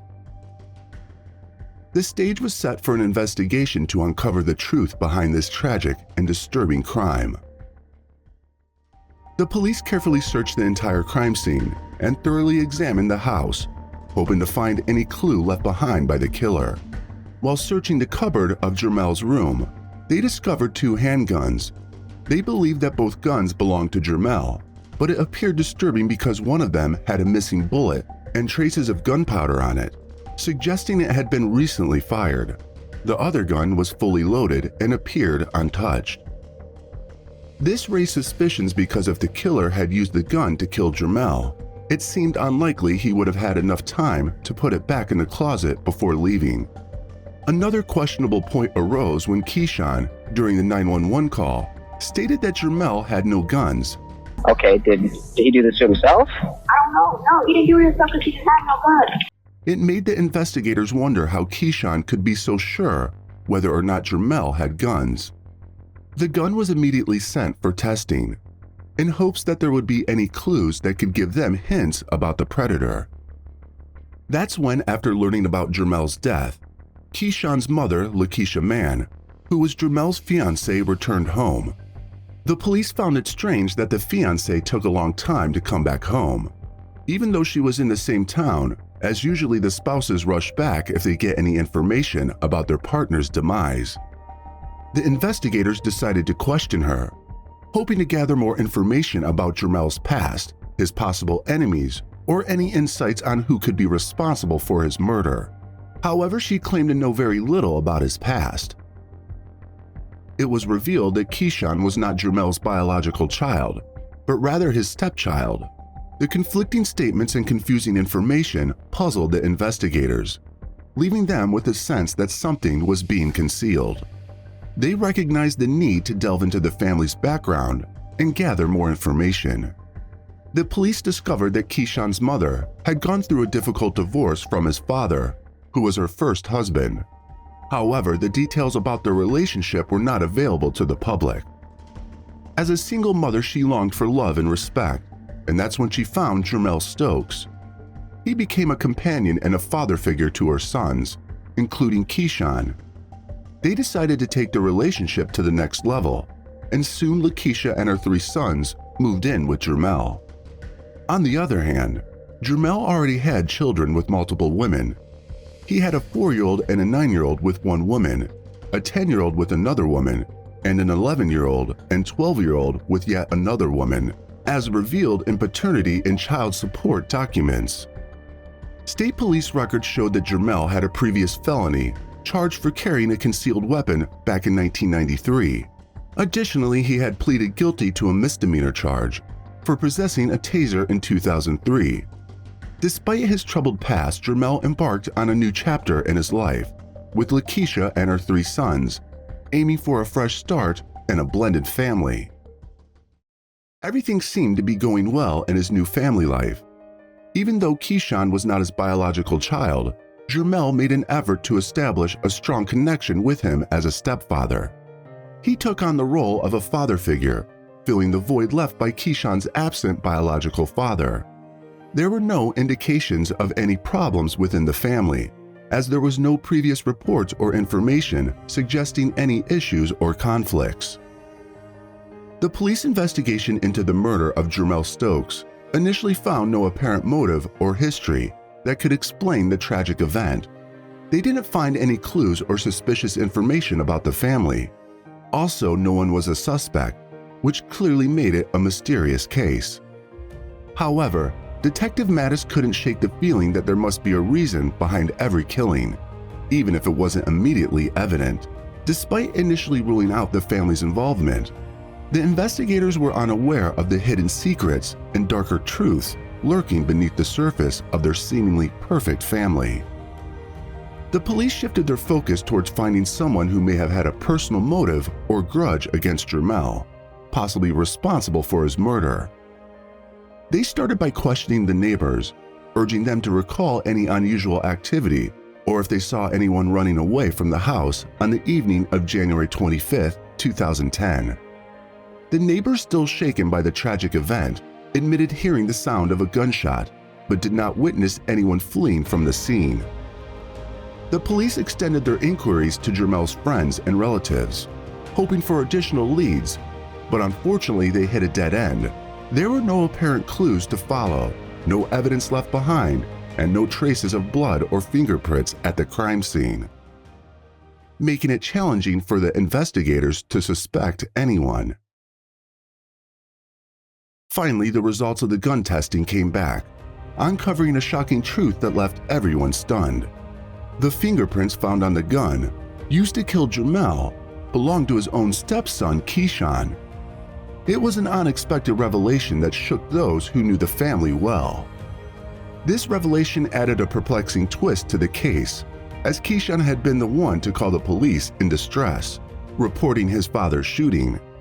They were now faced with the daunting task of understanding the motives behind this unexpected turn of events. The police began piecing together the puzzle, drawing connections regarding the 911 call made by Keyshawn. Initially, Keyshawn stated that they all were sitting on the couch at the time of the murder, which indicated that the family was present at the moment. But when police requested to speak with someone older, there was suddenly no one at home, which raised eyebrows. Based on these inconsistencies, the police reached a conclusion. They believed that on January 25, 2010, just before 6 p.m., when Keyshawn's mother was out, he saw it as the perfect opportunity to carry out his plan. Quietly, he retrieved his gun from the cupboard, shot his father, and then placed it back in its original location. In a state of panic and fear, he called the police to report his father's murder, unaware that his decision to put the gun back would serve as solid evidence against him. However, they were yet to discover the motive behind Jermel's murder. The police returned to the house on Pine Vista Street in Kentwood and interviewed Keyshawn in a separate room to get a clearer account of what happened on the night of the murder. They asked him directly if he had killed Jermel, and to their surprise, Keyshawn admitted that he had been playing with the gun. He explained that he accidentally pressed the trigger and got really scared, which led him to call the police. However, something didn't add up. During the 911 call, Keyshawn had denied the presence of any gun in the house. But now, after talking to him, it was clear that something was wrong. Why would he first deny having a gun and then admit to playing with it? The police believed that Keyshawn intentionally killed his father, rather than it being a simple accident. However, considering his young age, they decided to seek the help of a professional psychiatrist to talk to him. They understood that as a child, there might be underlying reasons or issues that led him to take such a drastic step. During the therapy session, he was asked about the reason behind killing his stepfather, and that's when the twist of the other side of the coin was revealed, as there was something more behind the happiness and the seemingly perfect family. Keyshawn opened up about the abuse and torment he and his family endured at the hand of Jermel Stokes. He revealed that Jermel would frequently beat him, his mother, and his siblings for even the slightest reasons or whenever he was in a bad mood. Keyshawn wanted to protect his mother and siblings from the ongoing torture and felt trapped with no way out. He believed that the only solution was to eliminate his stepfather, Jermel. He shared with the therapist the horrifying instances of Jermel abusing his mother, including sticking a finger down her throat. He also recounted the times when Jermel would strike him and his brothers with a paint stick in their mother's absence. Keyshawn spoke about the time when Jermel had choked him and how he managed to escape his clutches. Keyshawn's heart was consumed by hatred for Jermel. Fueled by a deep love for his mother, he couldn't bear to see his mom suffer under Jermel's abuse any longer. The pain of witnessing his mother's mistreatment became unbearable for Keyshawn, and he made the difficult decision to use one of Jermel's own guns to end his life. This young boy had already endured so much in his life, perhaps due to some unknown reasons behind his mother's previous divorce. But this time Keyshawn reached the breaking point, and it drove him to commit a truly horrific crime. The layers of emotions and motives made this tragic tale all the more intriguing. Considering Keyshawn Mann's age of only 13 years old, it was decided to send him to the circuit court for trial in June 2010. This made him the youngest person in Kentwood County to be charged with murder, and one of the youngest in the state to face such a trial. The Kentwood police detective in the courtroom revealed that Keyshawn had confessed to killing his stepfather, Jermel Stokes. During the trial, Keyshawn admitted taking Jermel's unregistered silver handgun from a closet. He was aware that the gun was loaded, having inspected it by removing and reinserting the clip. When Keyshawn's lawyer, Fred Johnson, asked if he approached Jermel from behind, Keyshawn confirmed that he did. And what did he say happened? He said as he was walking towards Mr. Stokes, the gun went off and his finger was on the trigger. When Johnson posed the crucial question, you understood that pulling the trigger could result in someone's death. Keyshawn replied with another yes, clearly stating that the shooting was not accidental. Did he say why he wanted to kill his stepfather? Because he used to abuse his mom. In the courtroom, a close friend of Keyshawn from Park Ridge Academy, whose identity remained undisclosed due to his young age, stepped forward as a witness, ready to unveil chilling revelations. He told the jurors that on January 25, 2010, Keyshawn bought a gun at high school. He showed the gun to him and also shared about his plans. What did he say about the gun again now? He was gonna use it to kill his father. In the court, a 21-page document from the Children's Trauma Assessment Center was presented. It contained details from Keyshawn's therapy sessions, where he confessed to the crime and also revealed the traumatic reason behind it. According to the therapist, Keyshawn believed that killing Jermel was the only way to protect himself and his family from severe abuse and potential harm. The therapist described Keyshawn's experience as a result of chronic exposure to extreme violence and a home environment that was sometimes chaotic and threatening. Even Keyshawn's mother acknowledged that there were moments when she feared Jermel might kill her or her sons. Keyshawn's lawyer, Fred Johnson, expressed his belief that the reported domestic violence in the household played a crucial role in the shooting. However, he viewed the therapist's conclusions as subjective and possibly not strong enough for the trial. He emphasized that Keyshawn felt remorseful, scared, and concerned for his mother. Johnson stated that Keyshawn deeply regretted his actions and was aware of their impact on his mother. While the police and prosecutors questioned the assessment report's credibility, as they pointed out that there were no prior police or Child Protective Services calls regarding the abuse from the family. Police interviews indicated that Keyshawn's mother, Lakeisha Mann, was the one who enforced discipline in the household. Some of Jermel's relatives wearing t-shirts that read, "Beloved Melly," a nickname for Jermel, didn't believe he had ever abused the children or Lakeisha Mann. If there was any abuse, didn't nobody know it. And that kind of secret do not stay in a closet like that. Jermel's uncle, Jose Moore, dismissed the claims as unfounded. Kent County Prosecutor Bill Forsyth stated that investigators couldn't establish a clear motive for the crime. The lack of a known reason behind the murder was unsettling for everyone involved.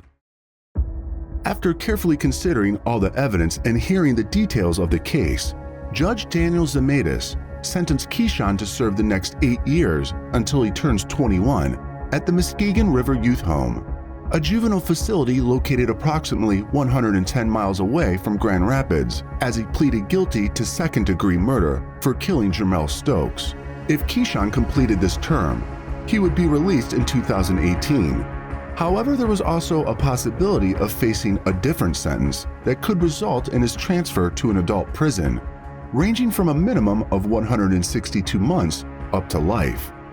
Some relatives of the victim, Jermel, expressed dissatisfaction with the proposed deal, feeling that the punishment given to Keyshawn was insufficient.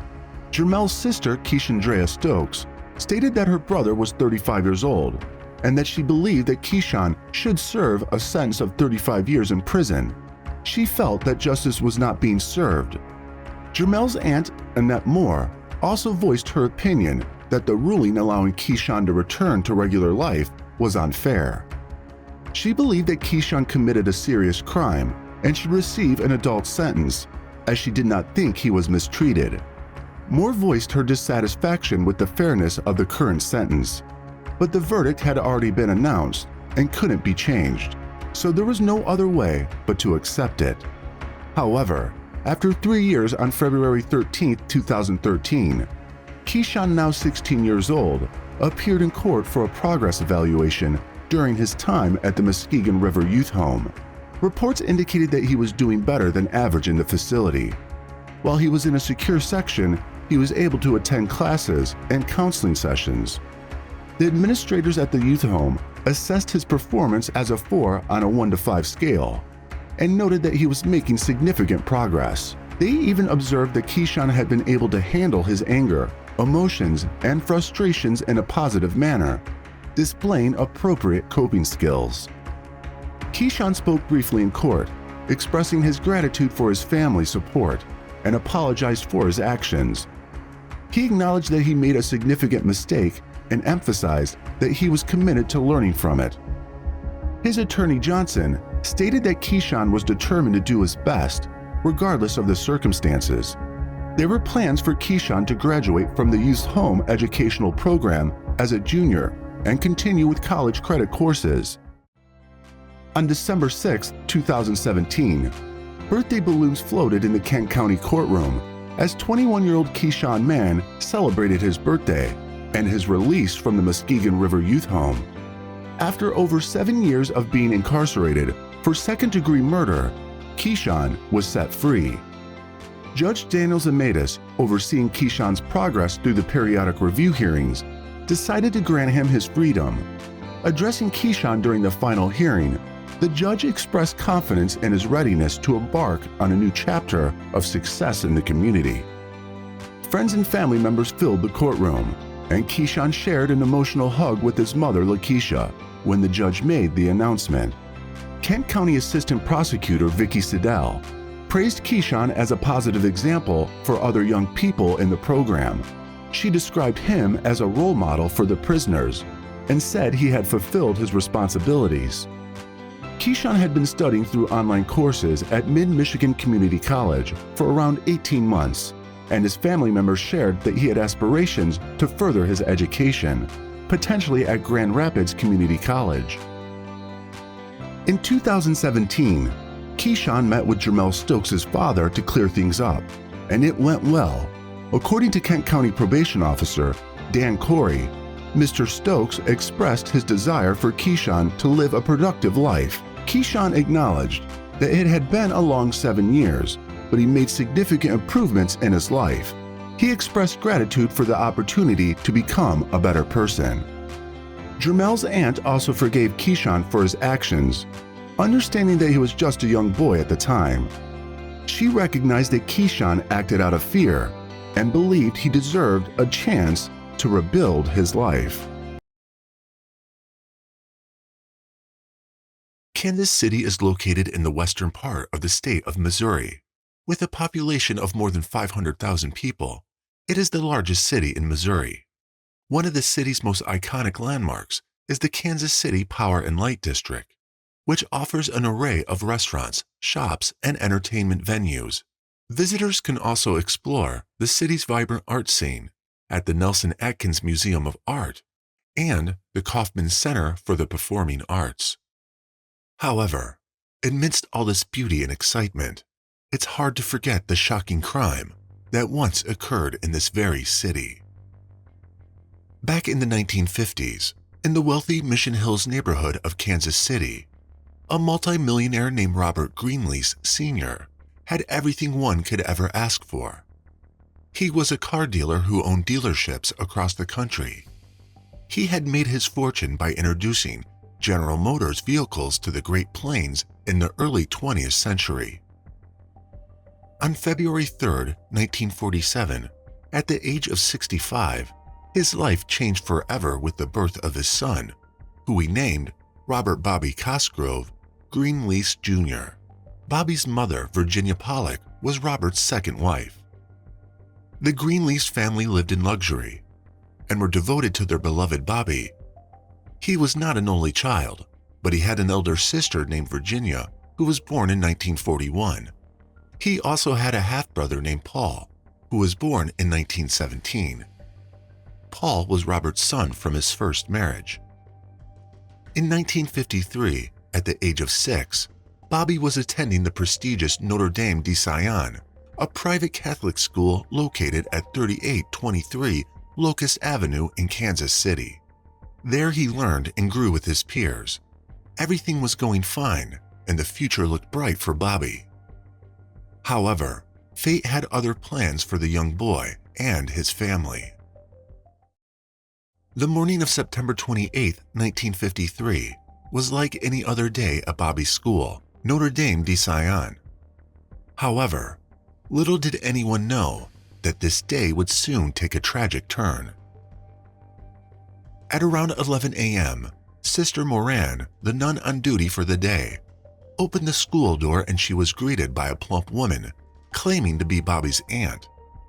The woman explained that the boy's mother, Virginia, had suffered a heart attack while shopping at the County Club Plaza and had been rushed to St. Mary's Hospital. She went on to say that the Greenlease family had instructed her to take the child to his mother immediately. Without a second thought, Sister Moran went to retrieve Bobby from his classroom. The innocent 6-year-old trusting of adults had no reason to question the woman's identity or intentions. As he took the woman's hand, the nun watched as they both got into a cab and drove off. She assumed that everything was in order. Little did anyone know that the woman was not Bobby's aunt, and the events of that day would change the Greenlease family's lives forever. The phone call that Virginia received less than an hour after Bobby was taken by the unknown woman was one that would forever haunt her. On the other end of the line was Sister Martha Anna, another nun from Bobby's school, who had called the family's home to inquire about Virginia's supposed heart attack. The nun was, however, stunned to know that nothing of the sort had happened. Virginia was not in the hospital, and she had not had a heart attack. It soon dawned on both the nun and Virginia that something sinister was at play here, and it did not take them long to realize that Bobby had been kidnapped. After getting off the phone with Sister Marthana, Virginia immediately contacted her husband, Robert, and explained to him everything that had happened. Robert was also as shocked and bewildered as his wife was. Without wasting time, he contacted the Kansas City Police Department to report the crime. The FBI was also called in to assist with the situation. Panic gripped the city as news of Bobby's kidnapping spread. The authorities launched a massive manhunt for the missing boy, but their efforts were hampered by the fact that they had no leads on the woman who had taken him. As the hours ticked by, hope began to fade. But then, on the same day that Bobby had been taken, his parents received the first of several ransom letters. The letter was signed by someone calling themselves M, and it demanded $600,000 for Bobby's safe return. The amount of money was staggering, equivalent to over $6 million in today's currency, but the demands didn't stop there. M also insisted that the ransom money be paid in small denomination notes of 10s and 20s. The authorities were informed of the ransom letter, and they began working tirelessly to track down the mysterious M and secure Bobby's release. The following day, September 29, 1953, brought another ransom letter. This time, the letter came along with a pin that Bobby had been wearing on the day he was kidnapped. Robert, desperate to secure his son's release, decided to go gather the ransom money. And so he reached out to trusted friends and associates for help. One of them was Arthur Eisenhower, the executive vice president at Commerce Trust Company. He was also the brother of the President of the United States at that time. One thing Eisenhower did was to ensure that every bank clerk handling the ransom money made note of the serial numbers on all of the bills. These were later printed in newspapers around the country. The agonizing wait for Bobby's safe return seemed never-ending, as his family continued to gather the exorbitant ransom demanded by the kidnapper. During this time, a man called the Greenlease residence multiple times to reassure Virginia that her son was alive. The kidnapper seemed to enjoy his twisted game, even as the family was plunged into despair. Over the course of a week, the family received a total of 6 ransom letters and 15 phone calls. They also agreed to comply with all the kidnapper's instructions. However, it would not be long before they realized that they had made a terrible mistake. By the evening of October 4th, 1953, Robert had gathered the staggering sum of $600,000 in ransom money for the safe return of his son. The money was then placed in a duffel bag and taken to a bridge near Highway 40, just east of Kansas City. It was the largest ransom ever paid in American history at that time.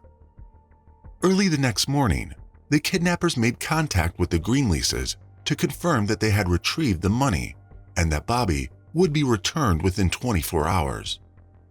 But as the day went on, there was still no word about the boy's whereabouts. The family waited anxiously for any news, but none came.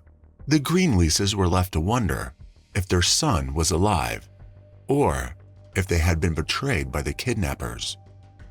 The suspense was unbearable, and it seemed like their worst fears were about to be realized.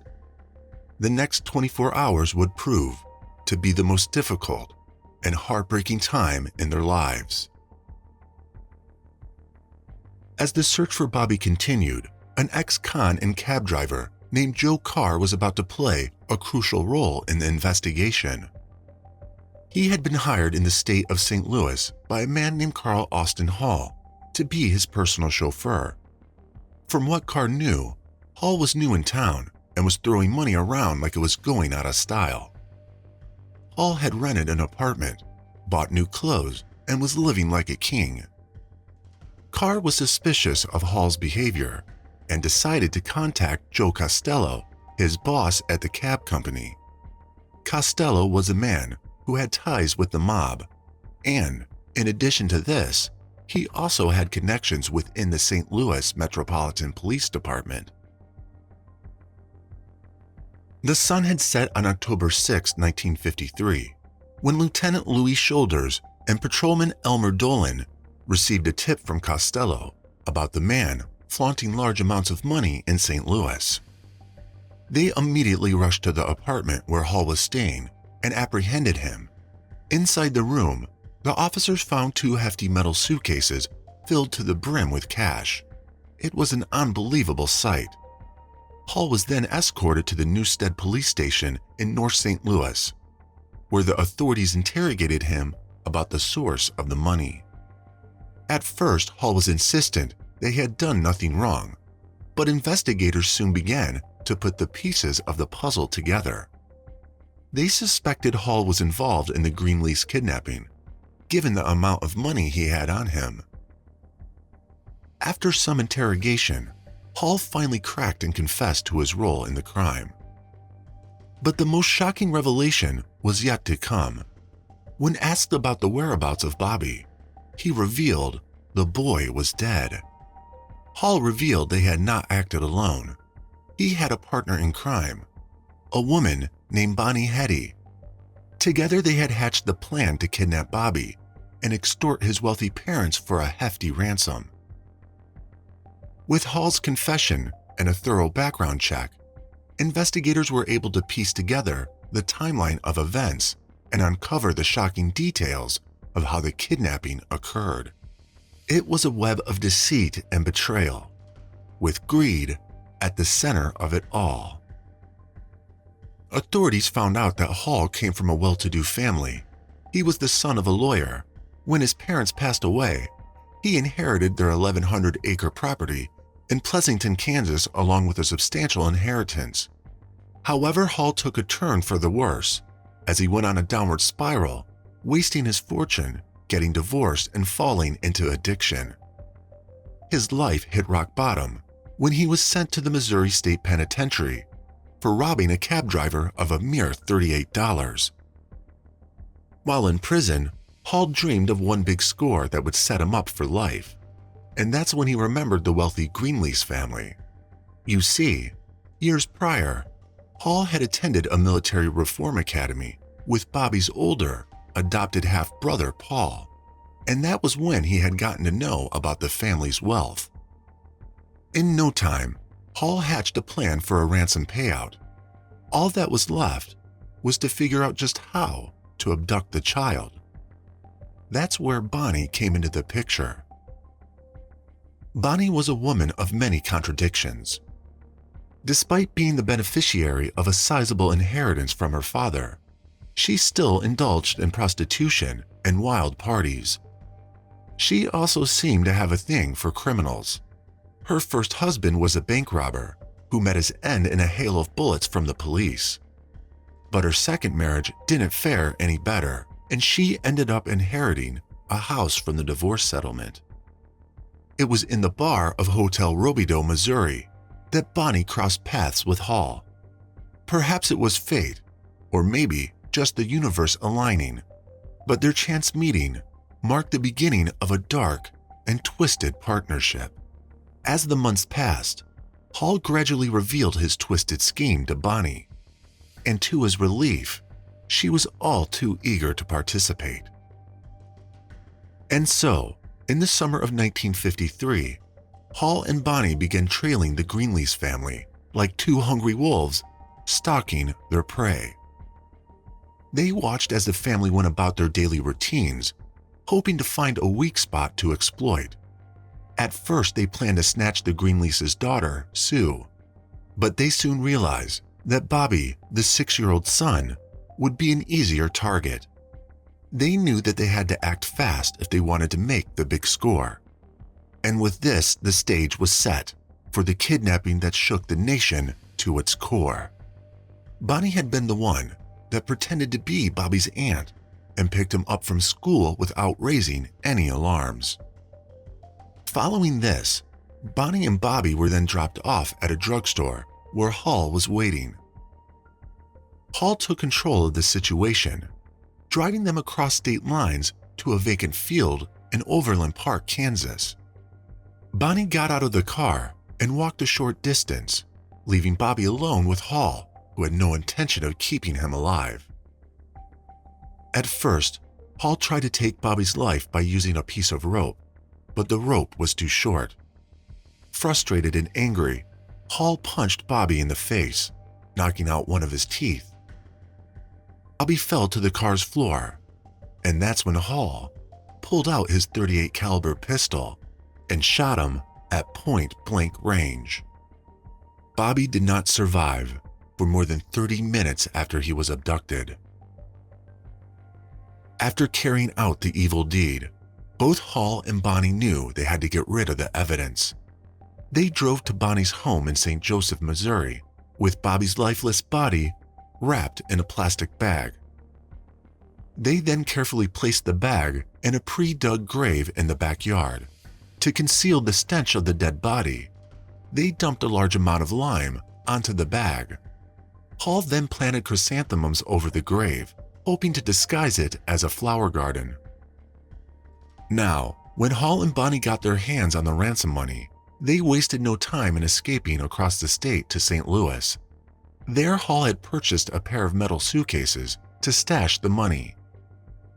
He and Bonnie also found an apartment on Arsenal Street with a view of Tower Grove Park, and there they celebrated their newfound fortune by drinking their hearts out. As the night wore on, Bonnie's drunkenness began to get the better of her, and she dozed off. This was the perfect opportunity for Hall to put another plan he had into action. In the middle of the night, he put $2,000 in Bonnie's purse and slipped out of the apartment with the rest of the loot. Hall then took a cab to the Coral Court Motel in Marlboro, Missouri, and along the way, he picked up a prostitute named Sandra O'Day. He planned to use Sandra's help to divert the police's attention. Before his arrest, Hall arranged for her to fly to Los Angeles and mail a letter he had written to the Greenlease family. Doing this would have thrown the police off his trail. There are rumors that Sandra had also at some point caught sight of the ransom money Hall had been carrying about, and she had been the one that reported it to the police. It is, however, not clear if there is any truth in this. Hall is also to believe to have bought 2 garbage cans and a shovel. He then drove a rental car to a spot along the Merrimack River in St. Louis County to hide the ransom money. But unfortunately for Hall, he didn't find a suitable spot to bury the cans, and so he kept the money with him. It wasn't long after this that he was arrested. After all these revelations got out in the open, police sprang into action. Bonnie was tracked down and arrested in the apartment Hall had left her in. Both of them were indicted for capital murder and kidnapping, facing the full force of the law for their crime. On October 7, 1953, Bobby's remains were discovered where they had been buried. 2 days later, on October 9th, a solemn funeral was held at St. Agnes Catholic Church, where loved ones and community members gathered to mourn the tragic loss of this innocent boy. Bobby was laid to rest with tears and heavy hearts, forever remembered as a victim of one of the most heinous crimes in American history. As for the 2 kidnappers, justice was swift for them. Because the crime had crossed state lines, the case became a federal one. And on October 30th, 1953, Hall and Bonnie appeared in a court and pleaded guilty to the charges against them. The jury took just an hour and 8 minutes to deliberate before recommending a death sentence, less than a month later on November 19, 1953. Both Hall and Bonnie accepted their fates and made no attempt to appeal the verdict. They were executed together in the Missouri gas chamber on December 18, 1953, a mere 81 days after the kidnapping. At the time of their death, Bonnie was 41, while Hall was 34 years old. The aftermath of Bobby's kidnapping and murder was not without its twists and turns. Hall and Bonnie's execution may have brought closure to the Greenlease family, but it also brought to light a startling revelation. Now, when Hall was arrested, only half the ransom money was recovered. A total of $312,000 was unaccounted for. It was believed that Lieutenant Shoulders and Patrolman Dolan, the officers who arrested Hall, had stolen the missing money. However, they initially denied this, claiming that they had brought all the money with them to the police station. Eventually, they were federally indicted and convicted of perjury. On April 15, 1954, Shoulders was sentenced to 3 years in prison. Dolan, on the other hand, received a 2-year prison sentence. But the story didn't end there. In a shocking turn of events, Shoulders died in 1962. Once this happened, Dolan revealed to the FBI that Shoulders and Joe Costello, the mob boss, had actually stolen half of the ransom money. Dolan had been too scared to speak up earlier for fear of retribution, and it wasn't until Shoulders and Costello had passed away that he finally revealed the truth. For his cooperation, Dolan received a pardon from President Lyndon B. Johnson in July 1965. With this, Bobby's tragic tale came to an end. Idaho Falls is a city located in the southeastern part of Idaho, USA, situated on the banks of the Snake River.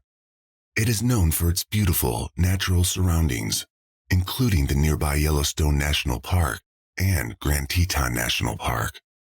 Idaho Falls is also home to a variety of attractions, such as the Museum of Idaho, the Idaho Falls Zoo, and the Idaho Falls Riverwalk. With a welcoming community, a small town feel, Idaho Falls is a great destination for those looking to experience the beauty and charm of Idaho. And here our story begins. Angie Ray Dodge came into the world on December 21st, 1977. She was the youngest of 4 children and the only daughter of Jack Roger Dodge and Carol Dodge. Angie was a force to be reckoned with from the very beginning, and those who knew her couldn't help but be struck by her intelligence, stubbornness, and no-nonsense attitude. As her best friend, Jessica Martinez, put it, she didn't put up with people's crap. As May of 1996 rolled around, Angie found herself at a crossroads. She was 18, fresh out of Idaho Falls School, and itching for independence. She was determined to start the next chapter of her life on her own terms. So during the 3rd week of the month, Angie packed her bags and moved out of her family home. She and her mother had also at some point disagreed over a house rule, and this had hastened Angie's decision to move out. Her new abode was a cozy apartment on the 2nd floor of a weathered building, located at 4441 Ice Street in Idaho Falls. Despite the inevitable challenges that come with living alone for the first time, Angie quickly settled into her new routine. By day, she worked at a beauty store in downtown Idaho Falls, where she charmed her customers with her friendly demeanor and impeccable makeup skills, and by night, she returned to her apartment, where she reveled in her newfound independence. 3 weeks had passed since Angie left her family home, but the distance between her and her mother was beginning to weigh on her. And so on the evening of June 12, 1996, Angie decided to pay her mother a visit. When Carol opened the door, Angie greeted her with a kiss, and for a moment, all the past disagreements were forgotten.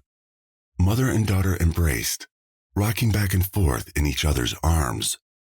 As they caught up, Angie confided in her mother the hardships of growing up and living alone. After a pleasant evening, Angie bid her mother farewell and blew her a kiss as she drove away. Little did Carol know that it would be the last time she would see her daughter alive. She had no idea of the events that were about to unfold, events that would shatter her world and leave her grieving for years to come. The morning of June 13th, 1996, began like any other day for 2 colleagues of Angie, simply identified as Julia and Tawny. A few minutes before 11 a.m., the pair arrived at Angie's apartment, concerned that she had failed to show up for her shift at the beauty store. As they knocked on her front door, a sense of unease settled over them. When Angie didn't answer, they let themselves in. The silence inside was deafening. The girls searched every room until they reached the bedroom, and that's when their worst fears were realized. Angie was lying on the floor, a blood-stained sheet covering the mattress beside her. Her throat was slit, and her body was riddled with over a dozen puncture wounds. It was a sight that no one should ever have to witness. Julia and Tawny were left reeling at the gruesome sight before them. Authorities were summoned to the scene, and soon the apartment was teeming with detectives determined to get to the bottom of the heinous crime. Despite the chaos, the detectives combed the scene with a hawkish eye, searching for clues to lead them to Angie's killer. They noticed a lack of forced entry, and this suggested that the perpetrator was probably known to Angie. They wasted no time in collecting her bedding and clothing, eager to send them off to the Idaho State Crime Lab for testing. Meanwhile, Angie's body was also taken away for an autopsy. The autopsy revealed the brutal truth about Angie's death. She had been stabbed and cut 14 times. Her killer's DNA was found on her body. Investigators were able to determine that Angie was killed between 12:45 a.m. and 11:15 a.m. on the day her lifeless body was discovered. The news of Angie's death spread like wildfire, and people were left reeling with disbelief and anger. Her family was left heartbroken and inconsolable, struggling to come to terms with the devastating loss. The question on everyone's mind was who could have committed such a heinous crime against a young, innocent woman in a town where everyone knew each other and crime was rare, this kind of violence was unprecedented. The people demanded answers, and they wanted them immediately. The Idaho Falls Police Department detectives assigned to the case didn't waste any time and immediately launched an investigation into Angie's murder. They knocked on doors and interviewed neighbors, friends, family members, and colleagues, hoping to find some information that could lead to the killer. The department also took DNA samples from dozens of men and compared it to the DNA found on the scene and on Angie's body, but there were no matches. The complexity and high-profile nature of the case seemed to overwhelm the department, and weeks after Angie's killing, there were still no clear leads. Frustration was starting to build, and the case seemed to be going nowhere. Feeling helpless and frustrated with the slow pace of the investigation, Angie's mother, Carol, decided to take matters into her own hands. She distributed thousands of flyers, offering a $5,000 reward for tips, but the response was minimal. Undeterred, she took to patrolling the streets until the early hours, asking anyone who would listen if they had information about her daughter's death. Carol was determined to find justice for her daughter, no matter what it took. The investigation into Angie's murder seemed to have hit a dead end until one day, the detectives got a break in the case. On January 5, 1997, 7 long months after Angie's murder, a man named Benjamin Hobbs was arrested. He had been caught taking advantage of a woman at knife point in Nevada, and detectives couldn't help but notice the similarities between his crime and Angie's murder. As detectives dug deeper into his background, they found out that Benjamin was also from Idaho Falls and knew Angie through a group of young people called the River Rats. This group frequently hung out by the trails along a river not far from Angie's apartment. Angie also frequented the river, and the group knew her well. With all of the pieces coming together, it wasn't long before Benjamin became the prime suspect in Angie's case. Detectives began building a case against him and even brought in another of his friends, 20-year-old Christopher Tapp, for questioning. As it happened, Tapp was Benjamin's best friend, and detectives hoped that he might be able to provide valuable information. When Tapp was interrogated on January 7, 1997, he initially denied any involvement in the crime. He told detectives he had been with a girl on the night Angie was murdered, and that Benjamin was not involved either. However, the detectives believed there was more to the story. During his second interview, just a few days later on January 10, 1997, Tapp changed his story and admitted that Benjamin had killed Angie and had asked him to provide an alibi. The impression I got from him is you're like downstairs waiting for him. Maybe I liked it, I just don't know. Who's with you? Dad. But the detectives weren't satisfied. They pushed Tapp further, and on January 15, 1997, his story took yet another turn. This time, Tapp claimed that he had been with Benjamin when Angie was killed. Between January 15th and 17th, 1997, Tapp entered into a series of immunity agreements with prosecutors. He agreed to provide truthful information about the crime in return for a lesser charge of aiding and abetting an aggravated battery. But just when the detectives thought they had cracked the case, a new development surfaced. DNA tests had come back and confirmed that neither Benjamin nor Tapp was the source of the DNA found on Angie's body and clothes.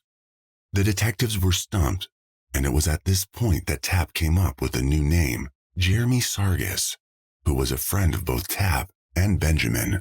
Tapp now accused both Benjamin and Jeremy of Angie's murder, saying they had taken advantage of her and killed her. It seemed like the case was getting even more complicated. As the investigation dragged on, Tapp's credibility was hanging by a thread. The authorities had used every tool at their disposal, from endless interrogations to multiple lie detector tests, and now they were running out of patience.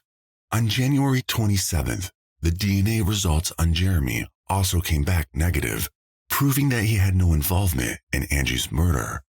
This was a major setback for the prosecution, adding insult to injury. Sargis's alibi had checked out, leaving prosecutors with no one else to turn to. In a fit of rage, prosecutors voided Tapp's immunity agreement on January 29, 1997, accusing him of being untruthful. The pressure on Tapp was mounting, and he was running out of options. To make matters worse, Tapp was taken to the crime scene on the same day, but his lawyer refused to accompany him. After the visit, Tapp changed his story once again. In this version, Tapp claimed that he had held Angie down while Benjamin and another man named Mike committed the murder. Nobody except Tapp seemed to know who this Mike was. The new revelation left the detectives scrambling to piece together a coherent narrative. It wasn't until January 30th, 1997, during another lie detector test, that Tapp finally revealed his final version of what happened. He confessed to taking part in attacking Angie, but only because Benjamin had threatened to kill him. I know I'm there. How many times did you cut her? Just once. In a shocking turn of events, on February 3rd, 1997, Tapp was charged with first-degree murder and use of a deadly weapon in the commission of a felony. But what about Benjamin, the supposed ringleader of the crime? Despite being convicted of the unrelated Nevada crime, he was never charged in Angie's death. Meanwhile, Jeremy, who Tapp had previously accused of taking part in the crime, had been initially charged as an accessory. However, the charges were later dismissed, leaving Tapp to face the full brunt of the prosecution's case against him. The trial of Tapp began the following year in May 1998, and the courtroom was packed with reporters and spectators, all eager to witness the outcome of the highly publicized case. Tapp vehemently maintained his innocence throughout the proceedings. His lawyer also pointed out that the DNA test proved he wasn't the killer. In addition to this, the lawyer tried to have Tapp's confession thrown out, arguing that it was coerced, but the judge allowed it to be admitted as evidence. To further bolster their case, prosecutors brought in a surprise witness, a young woman named Destiny Osborne. She recounted being at a party a few days after Angie was killed and overheard Tapp and Benjamin talking about the crime. Carol, Angie's mother, was a constant presence throughout the trial. She sat in the front row, listening intently to every piece of testimony. Her grief was palpable, and she was determined to see justice served. She hoped for the death penalty, believing that Tapp deserved to suffer for the pain he had inflicted on her daughter. As the trial came to a close, the jury's verdict was clear. Tapp was guilty.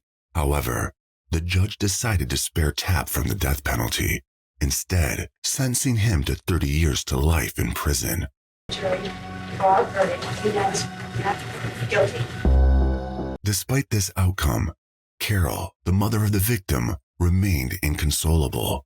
She glared at Tapp with disdain throughout the trial, and as the verdict was announced, she stormed out of the courtroom in frustration.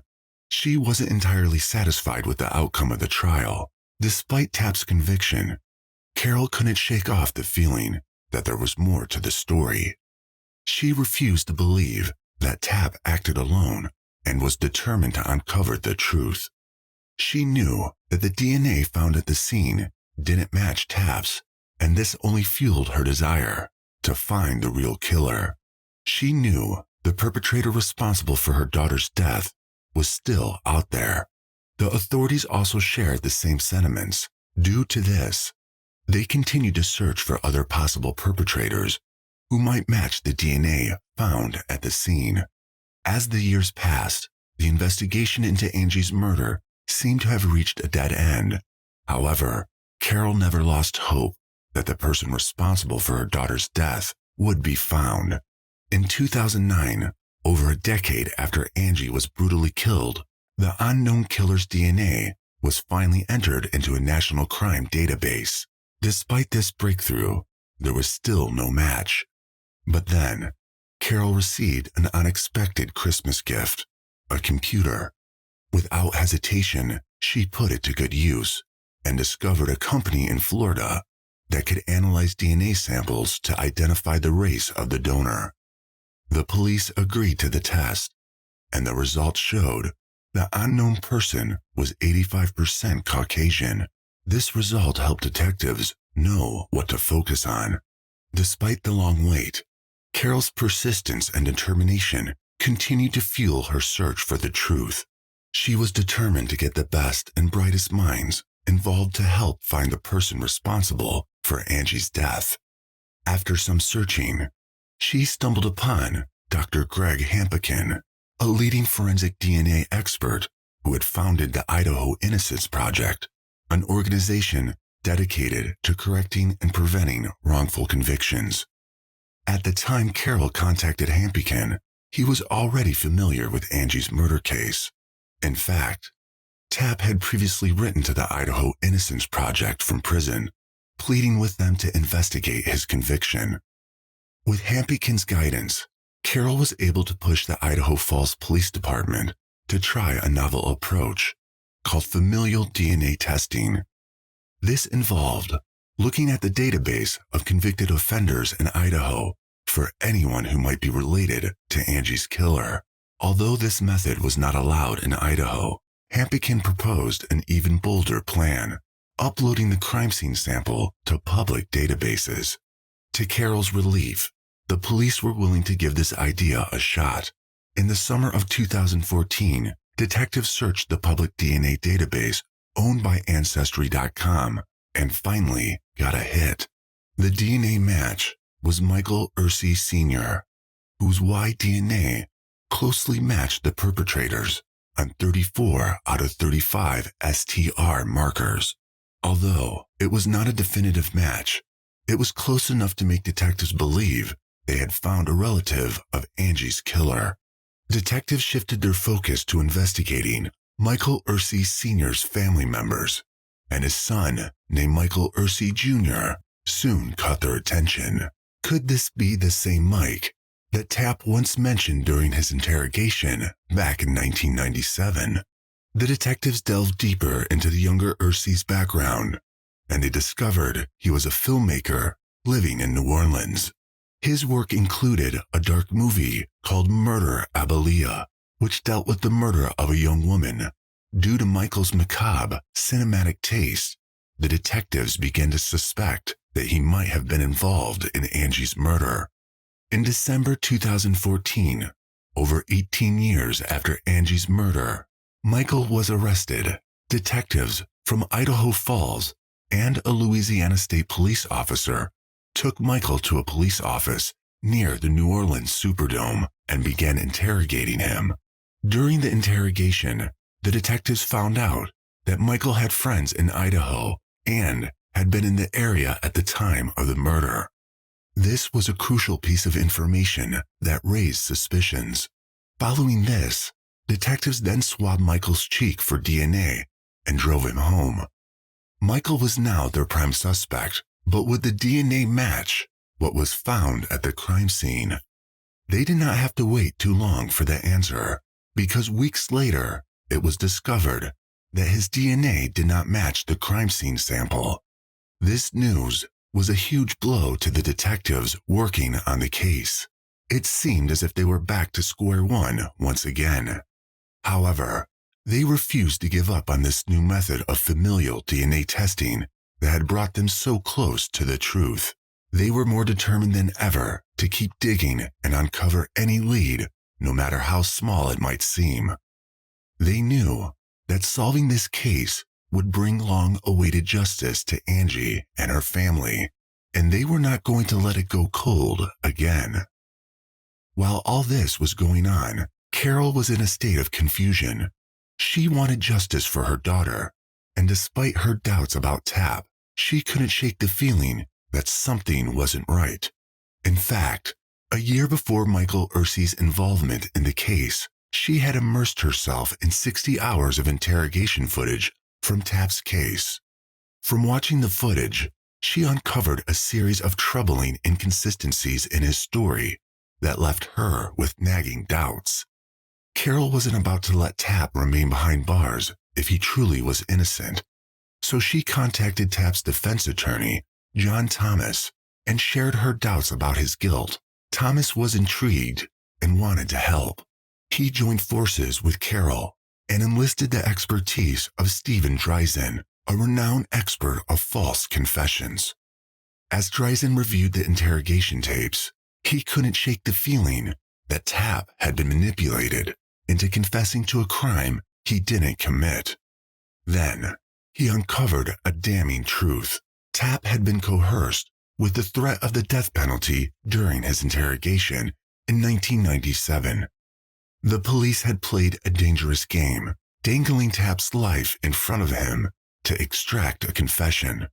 Dreisen quickly got to work, compiling a report that detailed the coercive tactics used by the police. In his report, Dreisen also concluded that there was no evidence that Tapp was at the crime scene or that he participated in the murder. Following this, Dreisen contacted the Innocence Project of New York, recruiting them to work alongside the Idaho Innocence Project and Judges for Justice. Together they launched a massive effort to secure Tapp's release from prison. The winds of change were blowing as Tapp's case gradually took an unprecedented turn. In 2015, the prosecutor's office hired an independent investigator to review Tapp's conviction. The investigator's findings shook the very foundation of Tapp's conviction. He discovered that the information Tapp had stated during his interrogation had been fed to him by law enforcement officials. Even the polygrapher's statement during the polygraph examinations were found to be coercive in nature. Despite this, the investigator believed that Tapp had been present during the attack and murder of Angie, but questioned Tapp's confession about being personally involved in the crime. May 2016 was a pivotal moment for Tapp as his attorneys filed a motion for post-conviction relief, claiming that his confession was coerced and deceptive. They hoped that new DNA evidence would clear his name, but the prosecutor wasn't willing to budge. Not until Carol, Tapp's lawyers, and the community came together in a powerful display of solidarity. They demanded justice for Tapp, and their voices grew too loud to ignore. Finally, County Prosecutor Daniel Clark made an offer. Tapp would be released from prison, but he would have to live with the convictions on his record and be placed on parole for at least a decade. It was a tempting offer, but Tapp refused. He was determined to clear his name and prove his innocence, no matter the cost. After much deliberation, Tapp's defense attorney, John Thomas, was able to convince the prosecutor to agree to a new deal. This time, Tapp would be allowed to walk free after serving 20 years in prison. He would lose the abuse charge, but would keep the murder charge, and if the real killer was ever found, Tapp would be exonerated. It was a tough decision, but Tapp accepted the deal.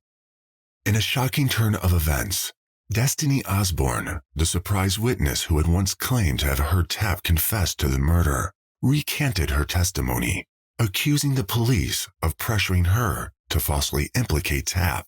Her admission added to the mounting evidence of coercion and deceit that surrounded Tapp's case and raised even more questions about the veracity of his conviction.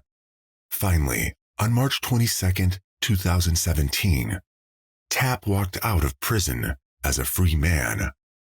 But even with his newfound freedom, he still carried the weight of being a convicted murderer. Worst of all, the real killer of Angie was still at large, and this left the community on edge and desperate for answers. In the summer of 2017, the Idaho Falls Police Department underwent some major changes with the appointment of a new police chief, Bryce Johnson, and the refreshing of the Investigations Bureau. One of the officers selected to lead the bureau was Bill Squires, who had been a rookie cop at the time of Angie's murder and had assisted with the crime scene investigation. The bureau began putting in more effort to crack the case once and for all. Meanwhile, Carol heard about genetic genealogy and the groundbreaking work being done at Parabon Nanolabs. She was determined to explore this avenue for her daughter's case and contacted the chief genetic genealogist, C.C. Moore. However, the DNA evidence in Angie's case was severely degraded, and Parabon initially turned down the request. But Carol was not one to give up easily, and she personally appealed to Moore to take on the case. Moved by Carol's persistence and dedication, Moore eventually agreed to help and began working with the police on Angie's case in the fall of 2018. Despite this seemingly impossible task of deciphering the DNA evidence, Moore was not deterred. She began building family trees of people who shared DNA with the unknown suspect. Moore's investigation eventually led her to one marriage that dated back to the 1800s, and she soon established that the suspect had to be the grandson or great-grandson of a man called Clarence Ussery. Through birth certificates and obituaries, she identified 6 men who were the right age to have committed the crime in 1996, with one of them living in Idaho. Moore handed the names over to the Idaho Falls Police Department, who then needed to obtain DNA samples of the 6 men. After days of tailing the suspects, the police were able to secretly acquire the samples, but to their dismay, none of the suspects matched the DNA found at the crime scene. Despite this setback, Moore refused to accept defeat and went back to the drawing board. She had examined the family tree she had constructed, trying to identify any potential cracks in the genealogical branches. She knew that the tree may be incomplete, with missing branches due to marriages, divorces, and adoptions that were not documented. After days of painstaking research, she discovered a critical piece of information in an obituary that would lead to a breakthrough. The obituary revealed that a woman named Helen Darnell had a daughter named Linda Darnell, who was previously married to a member of the Ursi family named Philip. Following their divorce, Linda gave birth to a son named Brian Drips, who was raised with his stepfather's surname. And with this, Moore knew she had finally found the missing link to the family tree. When Moore shared Drips' name with the investigators on May 1st, 2019, they were in disbelief. Not only did Drips live in Idaho Falls at the time of the murder, but he resided right across the street from Angie's house. The police had even contacted him during their initial investigations, but had not noticed anything suspicious about him. It was clear that they had missed a vital piece of the puzzle. As they delved deeper, they discovered that Drips had left Idaho Falls just 7 weeks after the murder. The timing was too coincidental, and it seemed like he was trying to cover his tracks. In May 2019, detectives journeyed to Caldwell, Idaho to investigate Drips. They were eager to gather DNA evidence to confirm their suspicions. However, this task proved to be more challenging than they expected. In the first hour of watching him, Drips carelessly tossed a cigarette butt out of his car window. An officer raced to retrieve it from the busy road, but it was lost among dozens of other cigarette butts. The police had to keep watching him for another 24 hours before they got another chance. Finally, on the afternoon of May 10th, 2019, detectives witnessed Drips throwing another cigarette butt out of his car window. Once he had driven off, an undercover officer rushed into the busy road to retrieve it, while other officers blocked cars from injuring the detective. The cigarette butt was successfully recovered and immediately sent for testing. When the test results came back, the detectives were thrilled to learn that it was a match. Drips was the killer. The case had finally been solved, and justice for Angie Dodge was within reach. On May 15th, 2019, the long-awaited breakthrough in the case occurred when 53-year-old Drips was arrested and charged with her murder. In a police interrogation, Drips was confronted with the DNA evidence and eventually admitted to the heinous crime. According to him, he had gone alone to Angie's apartment with the intention of taking advantage of her, but had not planned to kill her. He also claimed he didn't know Tapp, who was previously convicted of the crime. Finally, justice was served for Tapp as well, when his murder conviction was nullified and he was exonerated on July 17, 2019.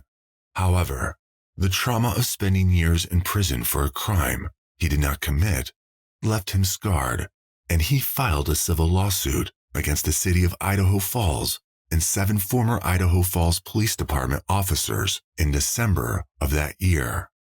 On February 9, 2021, Drips pleaded guilty to the murder of Angie. The prosecution and defense came to an agreement that Drips would serve life in prison with the possibility of parole after at least 20 years. But both parties knew that due to his failing health, 20 years was essentially a life sentence for Drips.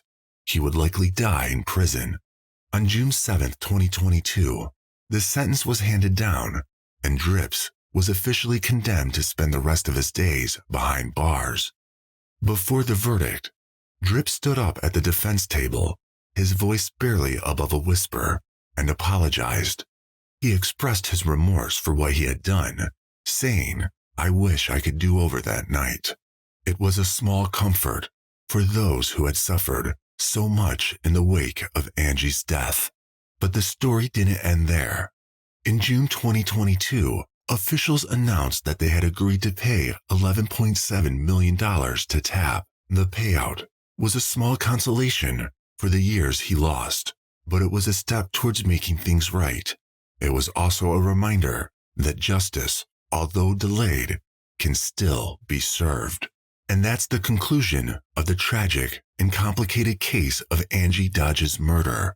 From the initial arrest of Tapp to the eventual conviction of Drips, this case had been marked by twists and turns, wrongful accusations, and long overdue justice.